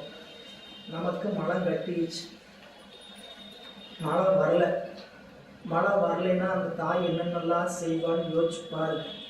சரிங்களா? எவ்வளோ குழந்தை எப்படி வருத்தப்படுதோ அப்படியே இந்த தாயும் வருத்தப்படுவான். ஸோ இது மலம் போகாமல் இவ்வளவு துன்பப்படுதே அப்படின்னு தாய் என்ன பண்ணுவாங்க? அது நீங்குவதற்கு என்னென்ன உபாயங்களா இருக்குதோ அத்தனை உபாயம் செய்வாங்க. அது அசிங்கமோ அப்படி போய் பண்ணணுமா இப்படி பண்ணணுமா என்ன பண்ண மாட்டாங்க நினைக்காம, அந்த குழந்தைக்கு மலம் கட்டி விட்டால் குழந்தை எப்படி துன்பப்படுகிறதோ தொடக்கூட்டு நிற்கிறதோ அதுபோல இந்த தாயும் என்ன பண்ணுவார்? அந்த துன்பத்துல தொடக்குண்டு இருப்பார். அதுபோல இறைவன் என்ன செய்வார் அப்படின்னு கேட்டீங்கன்னா, நாமெல்லாம் இந்த மலத்துட்பட்டு வருந்துவதனால குருநாதன் என்ன நினைப்பார்னு கேட்டா, இந்த ஆன்மாக்கள் எல்லாம் இப்படி மலத்தின் வசப்பட்டு துன்பப்படுகிறது, இந்த ஆன்மாக்களுக்கு நாம துன்பத்தை நீக்கணும் அப்படின்னு குருநாதனும் அந்த சிந்தனை. அதான் தாயினும் மும்மலம் மாற்றி, தாயினும் மும்மலம்னா தாயினை போல் அப்படின்னு சொல்லக்கூடாது, தாயினுக்கு மேலார். இறைவன் தாயினை போல் அல்ல, தாயினும் மேலார். பால் நினைந்து ஊட்டும் தாயினும் சாரப்பறிந்து தாயேயாகி வளர்த்தனை போற்றி, தாயேயாகி வளர்த்தனை. அப்படிங்க தாயினும் மும்மலம் மாற்றி தயா என்னும் தோயமதாய், அவருடைய தயா, தயவு, தயானதுங்க தயவு. எப்படிப்பட்ட தயவுன்னு கேட்டீங்கன்னா கடல் போன்ற தயவு. தோயம்னா நீர், தோயம்ங்கிற வார்த்தைக்கு நீர். இந்த நீரை சொல்லாம என்ன சொல்லுதுன்னு கேட்டீங்கன்னா கடலை சொல்லுது. நீர் குறித்து ஆகுபெயராக கடலை சொல்லுகிறது. எப்படிப்பட்ட தயான்னு கேட்டீங்கன்னா கடலை போல கருணை. தயவு எப்படி இருக்குன்னு கேட்டீங்கன்னா கடலை போல விரிந்து கிடக்குது, கடலை போல ஆழமா இருக்குது. கடல் எதுக்கெல்லாம் சொல்லலாம்? ஆழமா இருக்கிறதுக்கு, அகன்று இருக்கிறது, ஆழமும் அகழ்ச்சியும். அப்படி ஆழமும் அகன்று இருக்கக்கூடிய தயா தோயமதாய், தயா என்னும் தோயமதாய் எழும் சூரியனாமே. பெருமான் எப்படிப்பட்டவன்? அப்படி சூரியனா இருளை நீக்கி, அதாவது ஆன்மாவினுடைய பக்குவ காலத்துல நம்ம அறிவில் இருக்கக்கூடிய இருளை நீக்கி எழுகின்ற சூரியனாய் வெளிப்பட்டு விளங்கி தாயினும் மிக்க பேரருளை நமக்கு இறைவன் இருந்து செய்வான் என்று காட்டுகின்ற இந்த. அதனால பெருமான் அதனாலதான் சொன்னார், எந்தையே ஈசா உடலிடம் கொண்டால் யானிதற்கு இளங்கோ. அதேதான், அதே பதிகம்தான். இறைவனே என் உடலிடம் கொண்டால் இனி உன்னை எண்ணிறக்கேனே. இன்னொரு வகையில சொன்னார், எந்தையே ஈசா உடலை இடமாக கொண்டார் யான் இதற்கு இளங்கோர் கைமாறு, நான் இதை என்ன உனக்கு கைமாறு செய்ய போறேன் அப்படின்னு காட்டுவார். சூரியகாந்தமும் சூழ் பஞ்சும் போல் அவ்வே சூரியகாந்தம் சூழ் பஞ்சை சுட்டிடா சூரியன் சந்நிதியில் சுடுமாறு போல ஆரியன் தோற்றம் அற்ற மலங்களே. ஆரியன் ஆசிரியன் அங்க இருந்தா கூட இருக்காது. நீங்களாம் என்ன மாட்டேன் இருக்குது புத்தகத்துல, சில புத்தகத்துல ஆசிரியன் இருக்கும், ஆரியன். இங்க ஒரு ஓமை சொல்றார், சூரியகாந்தமும் சூழ் பஞ்சும். இது ஒரு பாட்டோடைய உண்மை. என்னன்னு கேட்டீங்கன்னா சூரியனை போல குருநாதர், சூரியனை போல குருநாதர், சூழ் பஞ்சு போல சூரியனை போல உயிர்கள், குருநாதர்ல சூரியனை போல மன்னிக்கணும், சூரியனைப் போல குருநாதன், சூரியகாந்த கல்லை போல உயிர்கள், பஞ்ச போல நம்மை சுற்றி இருக்கக்கூடிய மலங்கள். இப்போ இந்த மூணையும் உண்மையை வச்சுக்கங்க. சூரியன் சிவம், சூரியகாந்தக்கள் உயிர்கள், சூரியகாந்த கல்லை சூழ்ந்திருக்கக்கூடிய பஞ்சு என்னதுங்க? மலங்கள். இது சூரியன் வராம தானே இந்த சூரியகாந்தக்கள் அந்த பஞ்சை சுட்டு விடுமோ? ஒரு காலத்தும் சுடாது. சூரியகாந்த கல்லிடத்துல சுடுகின்ற ஆற்றல் இருந்தாலும் சூரியன் சந்நிதியில் சுட்டால் ஒழிய அந்த சூழ் பஞ்சை சூரியகாந்தக்கள் சுட்டிட. சரி, அதுபோல உயிரினிடத்துல அறிவு விளங்கினாலும் அந்த அறிவு தானாக விளங்க மாட்டாது. குருநாதன் விளக்கவே அந்த உயிர்களை சூழ்ந்திருக்கக்கூடிய மலங்களை உயிர்கள் நீக்கிக் கொள்ளும். தானாக நீக்குகின்ற ஆற்றல் உயிரிடத்துல நம்ம படிச்சுக்கிட்டு இருக்கிறோம். படிக்க உங்களுக்கெல்லாம் என்ன ஆகுதுன்னு கேட்டீங்கன்னா, எப்படியாவது இந்த மலத்தை விரட்டிடணும். ஐயா ரொம்ப ஏதாச்சும் சொல்றான், ஆணவம், கண்மம், மாயை, இது மூணு என்ன ஆயிடணும்? எப்படியாவது விரட்டினா நம்ம வீட்டு முன்னாடி சுற்றி இருக்க நாயா கல் எடுத்து தூக்கி போட உடனே ஓடாது. இல்லை ஓடுமா? ஓடாது. என்ன பண்ணணும்? அதுக்குரிய முறை என்ன பண்ணணும்? கூப்பிட்டு சொல்லணும் சாமிகிட்ட. சாமி ரொம்ப துன்பப்படுத்துறாங்க, நீங்க என்ன பண்றாங்க? ரொம்ப கஷ்டப்படுத்திட்டு இருக்கிறாங்க, இவங்களோட சேட்டைனால தாங்க முடியல அப்படின்னு சொல்லணும். சேட்டைக்கு இடம் கொடுத்துட்டு நல்லா இருக்குதுன்னீங்கன்னா சாமி என்ன பண்ணுவாரு? டெலிவரி பண்ணிட்டே இருப்பார். சரிங்களா? வேணுங்கிறதெல்லாம் டெலிவரி பண்ணிட்டே இருப்பார். ஏன்? நாம தான் அனுபவிக்க தயாரா இருக்கிறோம். நம்ம எதை அனுபவிக்க தயாரா இருக்கிறோம், சிவம் அதை கொடுக்க தயாரா இருக்கு. மாட்டெல்லாம் இல்லை.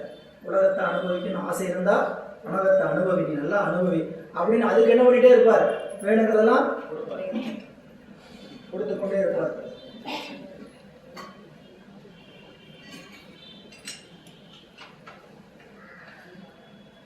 நண்பர்களே, இந்த ஊமை சூரியன் சிவம், சூரியகாந்தக்கள் உயிர்கள், சூழ் பஞ்சு உயிர்களை சுற்றி இருக்கக்கூடிய பற்றி இருக்கக்கூடிய மலங்கள். இப்போ பாட்டு வழியாக பார்த்தீங்கன்னா, சூரியகாந்தமும் சூழ் பஞ்சும் போல் அவ்வே, பாட்டில் போலவேன்னு இருக்குது, போல் அவ்வேன்னு படிக்கணும். பாட்டை பொருள் செய்ய, ஏன்னா போலவேங்கிறது பாடம் அல்ல. இதெல்லாம் நிறைய ஆழமாக விஷயம் சொல்லணும். அதுக்குள்ளே போல இருக்கிற செய்தி மட்டும் தெரிஞ்சுங்க. சூரியகாந்தமும் சூழ் பஞ்சும் போல் அவ்வே. அவ்வேன்னு அது போல. சரிங்களா? அவ்வேன்னு சுட்டு, எந்த சுட்டு? மேலே சொல்லப்பட்ட சுட்டு. அதனால சூரியகாந்தம் சூரியகாந்தக்களும் சூழ் பஞ்சும் போல் அவ்வே. அவ்வே அப்படின்னா அது போல என்பதே பாடம். எனவே அவை அங்க அப்படின்னு என்னதுங்க? அவை. அவ்வே என்பதை என்னன்னு பொருள் செஞ்சுக்கணும். அவை சூரியகாந்த கல்லும் சூழ் பஞ்சும் போல அவை. எவை? அவை எவை? உயிர்களாகிய அவை. சூரியகாந்தம் சூழ் பஞ்சும் போல அவ்வே அப்படின்னு என்னதுங்க? அவை எவை? உயிர்களும் பாசக்கூட்டங்களும். அவை ரெண்டும் சூரியகாந்தம் சூழ்பஞ்சை சுட்டிடா. சூரியகாந்தம் சூழ்பஞ்சை சுட்டிடா. அதாவது மேல பாட்டில் சொன்ன பதியினை போலவே அனாதியே என மேலே விளக்கப்பட்ட பசுக்களும் பாசங்களும் முறையே சூரியகாந்த கற்களும் அவற்றை மூடிய பஞ்சும் போல் பணவாம். அவற்றுள் சூரியகாந்த கற்கள் என்ன பண்ணாது? சூரியகாந்த கற்கள் தனியே நிற்கும் போது தமக்கு கீழே இருக்கக்கூடிய பஞ்சுகளை சுடமாட்டார். சூரியகாந்தக்கள்னா என்னன்னு நம்மளுக்கு பார்த்துருக்க மாட்டீங்க. நம்மளுக்கு புரிகிற மாதிரி சொல்லணும்னா, பள்ளிக்கூடத்தில் சிறிய வயதில் விளையாண்டுருப்போம். பஞ்சு சரிங்களா? ஒரு கண்ணாடி, அந்த கண்ணாடி என்ன பண்ணுவோம்? அப்படியே சூரியன் அப்படியே அந்த மேலே காட்டிகிட்டு இருக்கோம். இந்த கண்ணாடி வழியாக வந்தால் மட்டும்தான் அந்த பஞ்சு என்ன ஆகும்? சரிங்களா? பஞ்சு அப்படியே நெருப்பு அங்கே சூரியனில் வச்சுக்கிட்டு இருக்கிறீங்க, என்ன ஆகாது? தெரியும். அதே ஒரு குவியாடி வழியாக பூச்சவன் என்ன ஆகுது? 10. இந்த குவியாடி தான் குருநாதன். சரிங்களா? அப்போ இந்த சூரியனுடைய ஆற்றலை வாங்கி தருகின்ற ஆற்றலுக்கு குருநாதன் எப்படி அந்த கண்ணாடி தேவையோ, சிவத்தினுடைய ஆற்றலை வாங்கி தருவதற்கு யார் தேவை? குருநாதன் தேவை. சரிங்களா? இன்னும் கொஞ்சம் சொல்லணும்னா, சூரியனுடைய ஆற்றலை விட வாங்கி தருகின்ற குருநாதனுடைய ஆற்றல் அதிகம். நல்லா சூரியன் வெயில் காலம் ஆரம்பிச்சாச்சு. சரிங்களா? சூரியன் நேரா சொல்றதோட நிலத்தில் சொல்றதுதான் நம்மளால தாங்க முடியும். நேராக இருக்கிறது கூட நடந்து போயிடலாம். சரிங்களா? நீங்கள் புதாரணத்துக்கு சொல்லணும்னா, நேரம் அடிக்குது, காலில் செருப்பு போட்டு நடந்துடலாம். சரிங்களா? அது நேரம் அடிக்குதுன்னு கொடையை பிடிச்சிட்டு காலில் செருப்பு போட முடியுமா?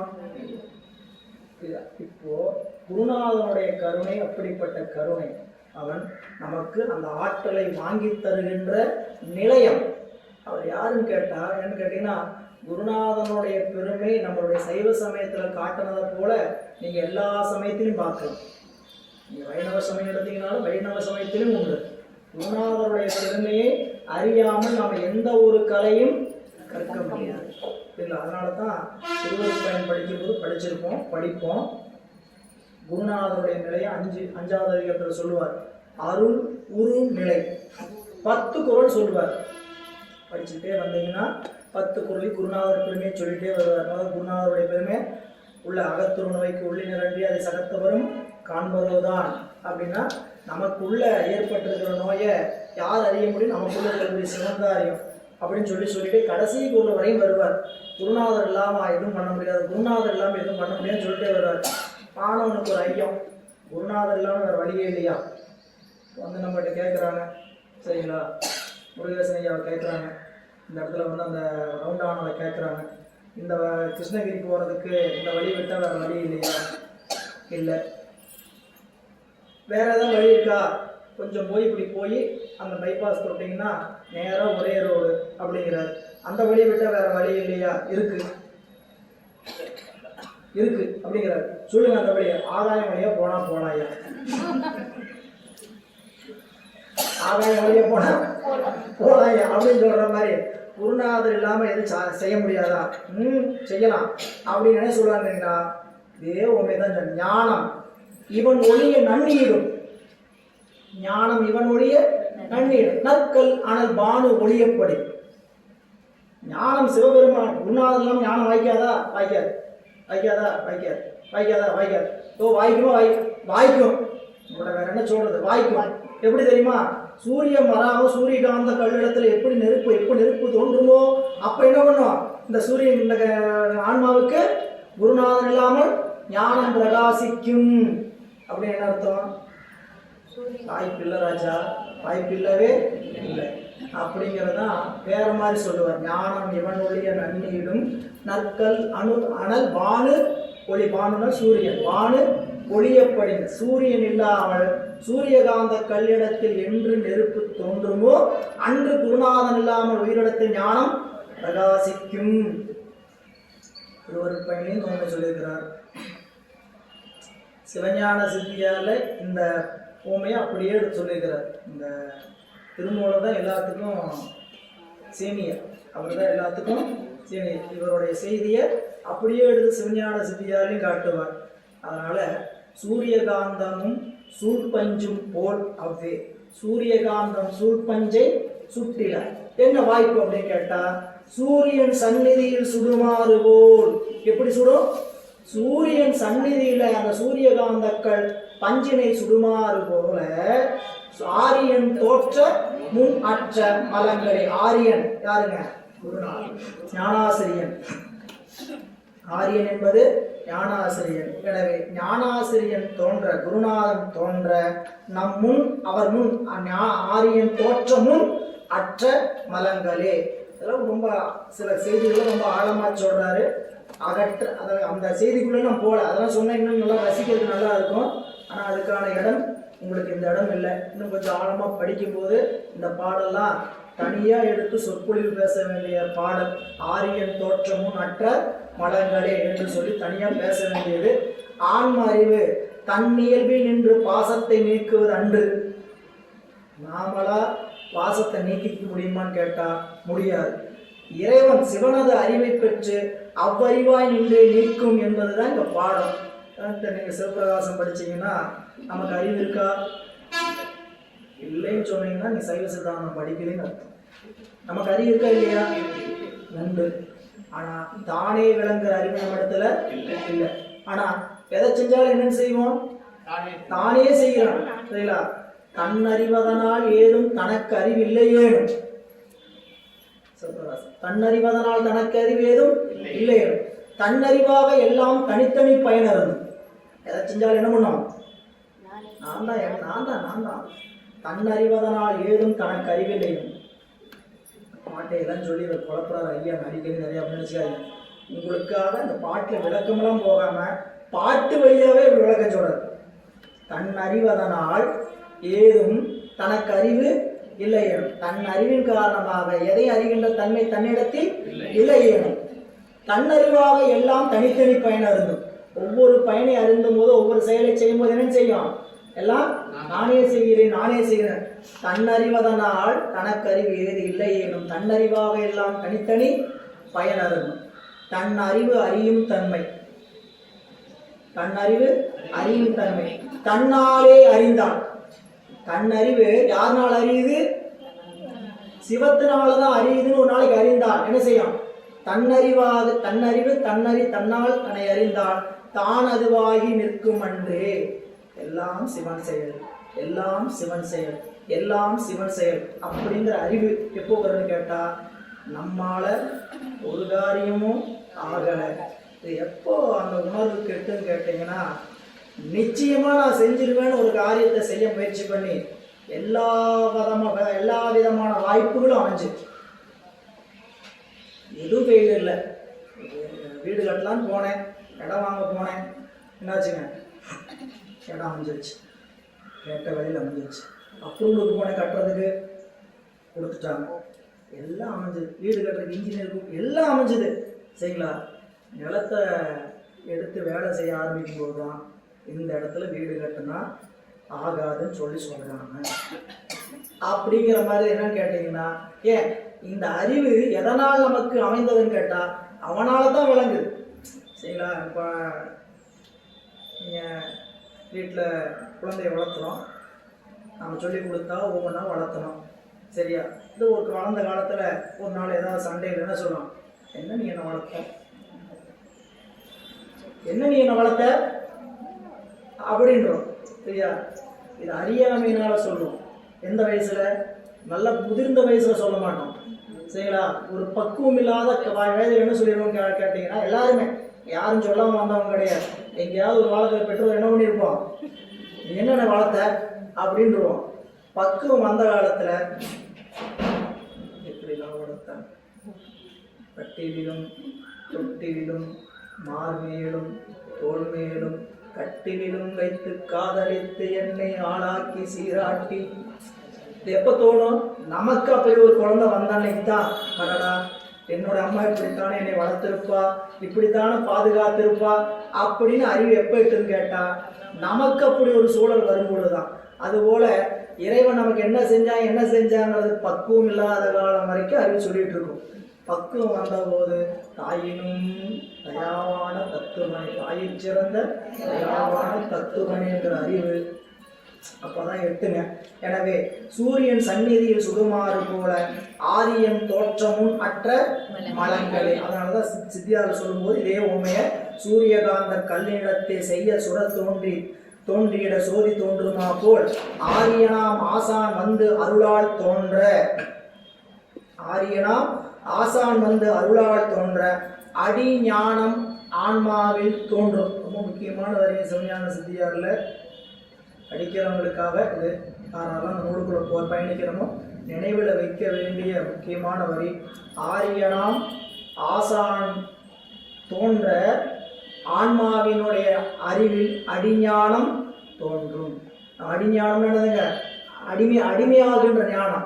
நான் அவனுக்கு அடிமைங்கிற ஞானம் எப்போ தோன்றும் கேட்டீங்கன்னா, ஆரியனாம் ஆசான் வந்து அருளால் தோன்ற அடிஞானம் ஆன்மாவில் தோன்றும். அதனால சிவஞானம் உண்டாதல் ஞானாசிரியரின் வருகை இன்றியமையாமை சிறந்ததோர் ஓமையால் இந்த பாடல சொல்றார். மலங்கள் ஐந்தாம் என மாற்றி அருளே மலங்கள் ஐந்தாம் என மாற்றி அருளே தலம் கலைந்தான் அச்சதாசிவமான குலம் கலைந்தான் அப்புதுவினில் நந்தி நலம் கலைந்தான் உள்நயந்தான் அறிந்தே. ரொம்ப நுட்பமான பாடல். பாடல் என்ன சொல்றார் அப்படின்னு கேட்டீங்கன்னா, பொதுவினில் நந்தி இறைவன் யாவரும் புகழும் அம்பலத்தில் ஆடுகின்ற சிவபெருமான். இதை முதல்ல பொருள் செய்யணும். மூணாவது வரியில பாருங்க, பொதுவினில் நந்தி அப்படின்னா யாவரும் புகழும் அம்பலத்துள் ஆடுவோனாகிய சிவபெருமான் எனது பக்குவத்தை அறிந்து என்ன செஞ்சார்? என்னுடைய உண்மையான அறிவு இவ்வளவுதான் சரிங்களா. அப்ப நான் பாடம் சொல்றதை எவ்வளவு விரிவான சொல்லலாம், இவங்கனால என்ன முடியும் அவ்வளவு சொன்னா போதும். இதுவே நிறைய பேருக்கு ஓவர் டோஸா இருக்கு உண்மையிலே. என்ன கேட்டீங்கன்னா, இப்போ நான் நேரடியாக திருமந்திரத்துக்கு நிறைய பேர் வந்திருக்கிறோம். நிறைய படிச்சுட்டு வரணும். திருமந்திரங்கிறது நமக்கு ஏதோ தவத்தினால இங்கே சொல்கிறதுக்கு எனக்கும் உங்களுக்கு கேட்கறதுக்கும் வாய்ப்பு சாமி கொடுத்துருக்குற ஏதோ ஒரு காரணம் அவர் தான் தெரிஞ்சு வச்சுருக்கணும் சரிங்களா. ஆனால் திருமந்திர நூலை படிக்கணும் கேட்கணும் அப்படின்னா அதுக்கெல்லாம் நிறைய நாங்கள் தவத்தை செய்திருக்கணும், நிறைய பயணிச்சிருக்கணும். குறைஞ்சபட்சம் ஒரு 10 ஆண்டுகள் சைவத்தில் பயணிச்சிருந்தா மட்டும்தான் அதுக்கு என்ன தகுதியாக இருக்கணும். அப்படிலாம் இல்லாமல் நம்மளை சாமி கொண்டு தானே இருக்கிறார், அடியில் திருவடியில் போட்டிருக்கிறார் ஏதோ காரணம் வச்சு. அப்படி இந்த பொதுவினில் திருஅம்பலத்தில் ஆடுகின்ற சிவபெருமான் நம்முடைய பக்குவம் அறிந்து அப்படின்னு கேட்டீங்கன்னா, நமக்கு எந்த காலத்தில் எதை கொடுத்தால் நம் அறிவை ஏற்றுக்கொள்ளும் என்கின்ற பக்குவம் அறிந்து. சாமி இப்போ வீட்டில் அம்மா 3 வேளை குழந்தைக்கு ஊட்டுறாங்க சரிங்களா. 3 வேளையும் கொடுத்தே அவங்க கொடுத்துட்டே இருந்தா ஆகுமா? அது சாப்பிடுமா எதை கொடுத்தா சாப்பிடும், எப்படி கொடுத்தா சாப்பிடும், எவ்வளோ கொடுத்தா சாப்பிடும், அதான் பக்குவம் அறிந்து விட்டுதல் சரிங்களா. அதனாலதான் பால் நினைந்து விட்டும் தாயினும் சால பறிவு. அம்மாவை வச்சு ஏன் அவங்க சொல்றாங்க கேட்டீங்கன்னா, ஒரு தாயை போல ஒரு குழந்தையை பேணுகின்றவர்கள் வேறு எவரும் இல்லை. அந்த குழந்தைக்கு அவ்வளவு தாய்மை இருக்கக்கூடிய அந்த அன்பு. எனவே இங்க சொல்றார், பொதுவினில் நந்தி யாவரும் புகழுகின்ற அம்பலத்தில் ஆடுகின்ற சிவபெருமான் எனது பக்குவத்தை அறிந்து மலம் கலைந்தான், எனது 5 மலங்களையும் கலைந்தான். மலம் கலைந்தான் எத்தனை மலம்? 5 மலங்கள். நீங்க சொல்ற 5 மலங்களையும் கலைந்தான். எப்படி மலம் கலைந்தான்? 5 மலங்களையும் போக்கி. அப்புறம் என்ன செஞ்சார்? மலம் கலைந்தான், அப்புறம் தன்னை தந்தான். அப்புறம் அடுத்த மாதிரி சொல்றார், மலம் கலைந்தான் என மாற்றி அருளி. இப்படி மாற்றினார்னா, இறைவன் எனது பக்குவத்தை அறிந்து எனக்கு 5 மலங்களையும் போக்கி தன்னை தந்து. சாமி எதுக்கு அதை செய்யணும்? இடத்தை ஏங்க சுத்தம் பண்ணிட்டு இருக்கிறீங்க? வீட்டையே நீ சுத்தம் பண்ணிட்டு இருக்கிறீங்க? யாரோ வர்றாங்க, உடம்புல வர்றாங்க, இல்லாட்டினா கிடந்த கிடப்புல அப்படியே கிடக்கும் சரிங்களா. சோஃபா செட்டில் ஏதாவது போட்டது கிடக்கும், அங்கங்கே வச்ச டம்ளர் அப்படி அப்படியே கிடக்கும், எல்லாம் கிடக்கும். யாராவது வர்றாங்கன்னா தான் என்ன ஆகணும்? படப்படன்ட்டு எடுத்து ஆளையாவது சுத்தம் பண்ணுவியா? அவங்க வீட்டுக்குள்ளேயே வந்து பார்க்க போறாங்க, எல்லாத்தையும் தூக்கி கடாச்சு பெட்ரூம்ல அப்படின்னு சொல்லி எல்லாத்தையும் கடாச்சுற மாதிரி என்ன பண்ணோம்? அப்படி நினைச்சிட்டு நம்ம ஒவ்வொன்று நினைச்சுக்கிட்டு பண்ணுவோம். இறைவன் மறுபடியும் அதை எடுக்க வேண்டியது நாம தான். எல்லாத்தையும் ஒரே ரூம்ல போட்டலாம், எடுக்க வேண்டிய ஆள் யார்? மறுபடியும் நாமளே தான். அந்த மாதிரி எல்லாத்தையும் கொண்டு ஒரு இடத்துல ஒடுக்குவோம் நினைச்சு அந்த நினைப்பு சொல்லக்கூடிய நிலையில இங்க சொல்றாரு, இறைவன் தன் 5 மலங்களையும் போக்கி. எதுக்கு போக்கணும்னு கேட்டீங்கன்னா, அப்பதான் அவர் வந்து தங்க முடியும். இதெல்லாம் 11ஆம் திருமுறையில பட்டினத்தடிகள் இந்த நெஞ்சு எப்படிப்பட்ட காடா இருந்தது, ரொம்ப அருமையான பாட்டு, படிச்சு பாருங்க போய். இந்த நெஞ்சு காடு போல இருந்தது. இந்த காடுனாவே என்ன இருப்பாங்க? கல்வர் இருப்பாங்க. மறைவிடம்னா இருட்டா இருந்ததுன்னு யாருக்கு ரொம்ப சந்தோஷம்? திருடனுக்கு தானே. ஐயோ வெளிச்சம் போடாதீங்க, ஏன் அப்படி சொல்ற அப்படின்னு கேட்டா, ஐயோ நம்மள மாதிரி திருடனுக்கு வெளிச்சம் ஆகாதீங்க அப்படின்னு அடிவேல் காமெடியை சொல்ற. அந்த மாதிரி இருட்டு, அந்த இருட்டறையில எப்படிப்பட்ட கல்வர்லாம் இருந்தாங்க? நிறைய கல்வர் சொல்ற மாதிரி ஏகப்பட்ட கல்வர் இருந்தாங்க. புறாமையர் கல்வர் இருந்தாரு, அப்போ கூரை அப்படி நிறைய புறம் சொல்ற இப்படி நிறைய கல்வர். அவங்களெல்லாம் என்ன பண்ண? காட்டை தூய்மையாக்கினேன். காட்டை பூரா எரிச்சேன், அடர்ந்த காட்டை எரிச்சேன். அப்புறம் நிலத்தை பண்படுத்தினேன், நிலத்தை பண்படுத்தி அதில் விதைச்சேன், விதைச்சு அதில் என்ன பண்ணேன், நல்ல சோலைகளாக உருவாக்கினேன், நல்லா பள்ளியறை ஆக்கி விட்டேன். படர்ந்த அறையாக இருந்த பாலறையாக இருந்த இந்த மனசை என்ன அறையாக்கிட்டேன், பள்ளியறை ஆக்கிட்டேன். பாலறையாக இருந்தது பள்ளியறையானது அப்படின்னு சொல்லி சொல்லுவார் நம்மளுடைய திருமூலரும் சொல்லுவார் பின்னாடி. இந்த நெஞ்சு எப்படிப்பட்ட காடாக இருந்தது, இந்த காட்டை நான் உழுது என்ன விவசாயம் பண்ணேன், என்ன விதையை போட்டேன், என்ன விதையை போட்டு என்ன விதை வந்துச்சு, போட்ட விதை ஒன்றா இருக்கும், விதைஞ்ச விதை விளைச்சல் ஒன்றா இருக்கும் அப்படின்னு சொல்லி என்ன பண்ணுவாருங்க, நான் பாவக்காவை போட்டேன், பாவக்காவை போட்டு வாழைக்காய் வந்துச்சு, வாழைக்காய் வந்து பூசணி பழம் பழுதுது அப்படின்னு சொல்லி ஒவ்வொன்றா தனித்தனியாக காட்டுவார். அதெல்லாம் இந்த இடத்துல தத்துவம், அதெல்லாம் தத்துவ ஞானங்கள். இப்போ அப்படியே தன்னை தந்து சொல்ற மலை பொதுவெளியில் நந்தி மலம் கலைந்து தாமென மாற்றி அருளி நலம் கலை தளம் கலைந்தான் சதாசிவமான தளம் கலைந்தான என்னை மாற்றி சதாசிவமாகிய அந்த சுத்த தத்துவங்கள் ஐந்தினாலும் தான் ஐந்தொழில் புரிவோனாய் நிற்கும் கருத்தை. அப்படி நம்ம அறிவுல குற்றங்கள் நீண்டுச்சுன்னா இறைவன் நமக்குள்ள இருந்து ஆற்றுகின்ற ஐந்தொழில் நமக்கு விளங்கும். இறைவன் இப்போ ஐந்தொழில் செய்கிறாருங்கிறத புறத்துல பார்த்து விளங்குறது ஒரு பக்கம், அகத்துல பார்த்து விளங்குறது ஒரு பக்கம். இந்த ஐந்தொழிலை எனக்கு என்னுடைய கருத்தில் அறிவித்தார். அதான் தளம் கலைந்தான சதாசிவமான புலம் கலைந்தான். அப்படி மட்டும் செய்யல, என்ன பண்ணாங்களா, புலம் கலைந்தல் அப்படின்னு கேட்டீங்கன்னா அந்த ஐந்து தொழில் புரிகிற அந்த செயலை என் அளவில் தவிர்த்தான். சாமி ஐந்தொழில் புரிகிறாரு, அந்த ஐந்தொழில் புரிவதை என்ன செஞ்சிருக்கிறார், என் அளவில் தவிர்த்துட்டார், எனக்கு பிறப்ப நீக்கிட்டார், அவ்வளவுதான். என் அளவில் தவிர்த்தான், புலம் கலைந்தான் சொல்றார். அப்படி கலைந்து நலம் கலைந்து நலங்கள் ஐந்தான். நான் 5வது 4வது வரியில் இருக்கக்கூடிய நலம் கலைந்தான்னு படிக்கூடாது. எப்படி படிக்கணும், நலங்கள் ஐந்தான் உள்நயந்தான் அறிந்து. நலம் கலைந்தான்னு படிச்ச, மற்ற வரையெல்லாம் மலங்கள் ஐந்தாம், மலம் கலைந்தான்னு படிக்காம மலங்கள் ஐந்தாம் என மாற்றி. அடுத்தது தலங்கள் ஐந்தான் புலம் கலைந்தான், தலங்கள் ஐந்த மலங்கள் ஐந்தாம் தலங்கள் ஐந்தான் புலம் கலைந்தான் நலங்கள் ஐந்தான். நலங்கள் ஐந்துன்னா 5 எழுத்து, நலங்கள் ஐந்துன்னா 5 எழுத்து. நன்னெறியாவது நன்மைனா எரியா 5 எழுத்து தான். சரி, நாம எப்படிப்பட்ட நெறியில் இருந்தோம், இப்படிப்பட்ட நெறியில் இருந்தோம், கரடுமுரடான நெறி, நெறியெல்லாம் நெறிதன்னை நெறியாக நினைவேனை சிறுநெறிகள் சேராமை திருவருளே சேரும் வண்ணம் முக்தி நெறி அறியாத மூர்க்கரோடு முயல்வேனை பக்தி நெறி அறிவித்து பலவினைகள் பாரும் வண்ணம் என் சித்த மலத்தை அறுத்து சிவமாக்கி என்னை ஆண்டவர் அத்தன் என கருவியவார் யார் வருவார் அச்சோ. எனவே இங்க நலங்கள் 5ன்னா 5 எழுத்து. அந்த 5 எழுத்து எனக்கு உள்ளீடாக உணர்த்தி குருநாதன் எனக்கு என்ன செய்தார்கள், மலங்கள் 5ஐ நீக்கினார். அப்படி நீக்கி என் கருத்துக்கு என்னுடைய அறிவுக்குள்ள அவர் இருப்பதை காட்டினார்.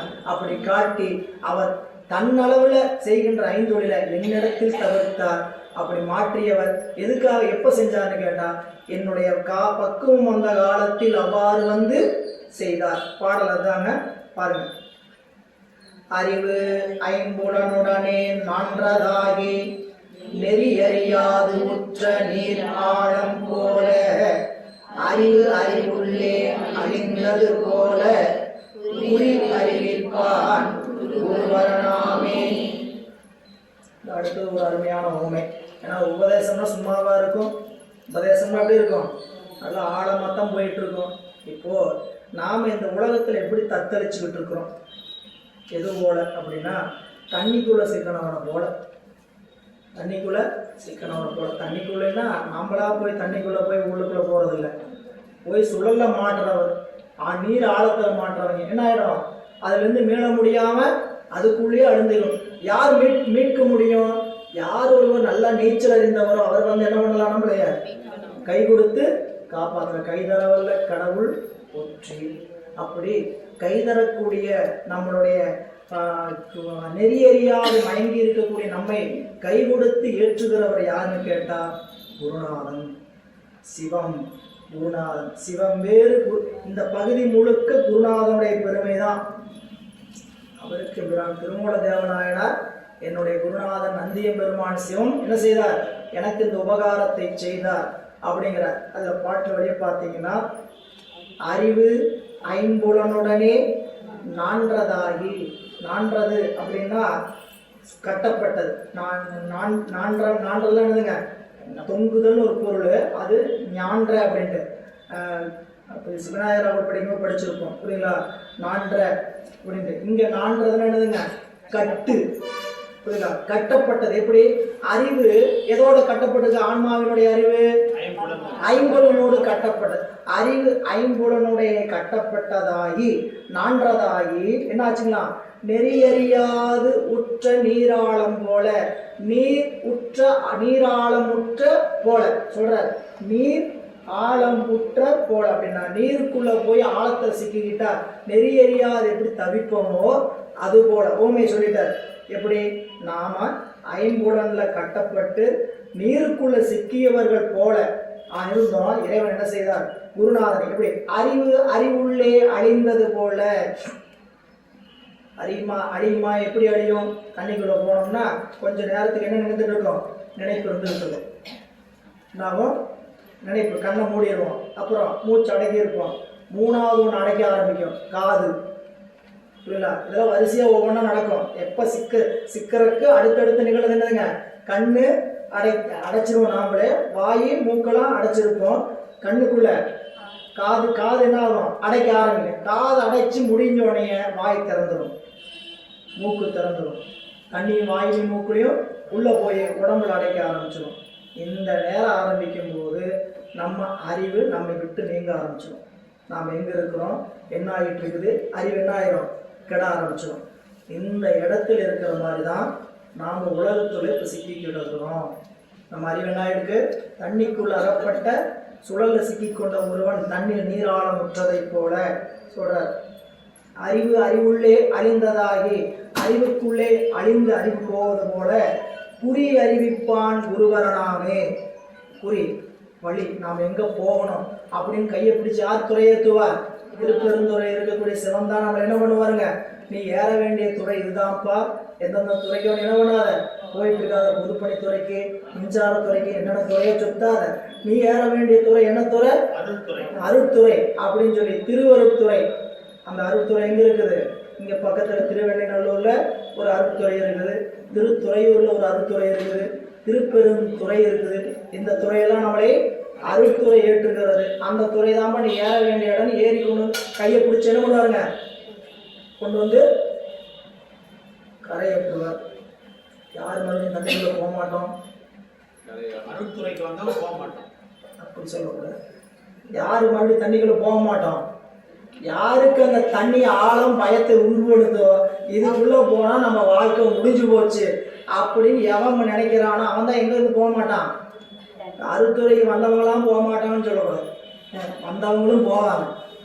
எப்ப பயம் இந்த தண்ணி நம்மளை என்ன பண்ணிடும், அழிச்சிரும், நம்மளை இல்லாம ஆக்கிடும். பயம் யாருக்கு வருதோ அவங்க தான் என்ன பண்ண முடியும், போக மாட்டான். எத்தனை காவல் போட்டு நின்னாலும் போகணும்னு அறிவு இருந்து என்ன ஆகும், காத்தாழ்பவர் காவல் இகழ்ந்தமையால் கரை நின்றவர் கண்டுகொள் என்று சொல்லி நீத்தாய கயம் புக நூக்கிட நிலை கொள்ளும் வழி துறை ஒன்றறியே.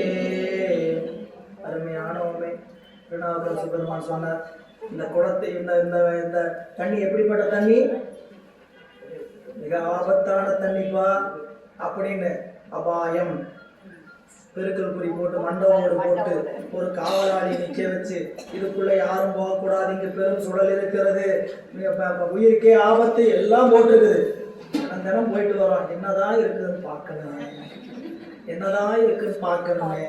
போய் காவல் நிற்கிறவர்கிட்ட தினமும் நச்சரிப்பு, ஐயா அப்படி என்னதான் அந்த குளத்துல இருக்குது, ஐயோ இங்க வரக்கூடாது, இங்க உள்ள போனேன்னா உயிருக்கு ஆபத்தியா, போய் இல்லை நான் பார்த்தே தீருவேன், அப்படியா சந்தோஷமா போயிட்டோம்.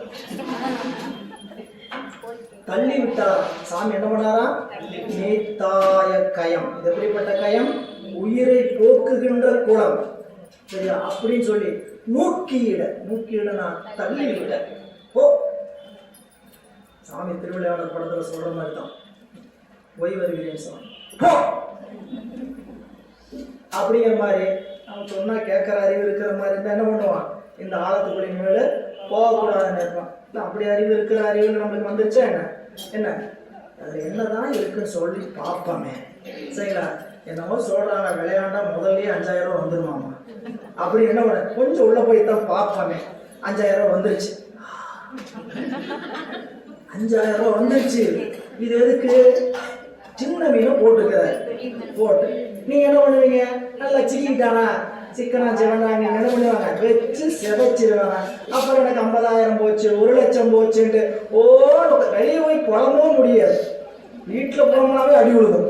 சரியா, எத்தனை தடவை சொன்ன உனக்கு அறிவு இருந்துதா, நீ இதுக்குள்ள போகாதே அப்படின்னு வீட்டுல சொன்னாவே அடி விழுது. வெளியே போனா கேவலம் இவ்வளவு படிச்சிருக்கிற இத்தனை அறிவிப்பு வருது, இந்த கேம் எல்லாம் போய் விளையாடாது சொன்ன கேட்டையா கேட்க. ஏன் நீர் ஆழத்தினுடைய தன்மை ஆபத்து தெரியாம என்ன பண்ணுவோம், விளையாண்டு கொண்டு இருக்கும். அதனால சொல்ற இங்க நீரா குறி அறிவிப்பான், குறி அறிவிப்பவன் குருபரன் தான், குருநாதன் தான் அந்த நல்நெறியை காட்டுவார் என்று சொல்லுகின்றார் என்ற சிந்தனையோடு இன்றைய சிந்தனை இந்த அளவில் நிறைவு செய்கின்றோம். திருச்சிற்றம்பலம். என்றும் இன்பம் பெருகும் இயல்பினால் ஒன்று காதலித்து உள்ளம் ஓங்கிட மன்றுள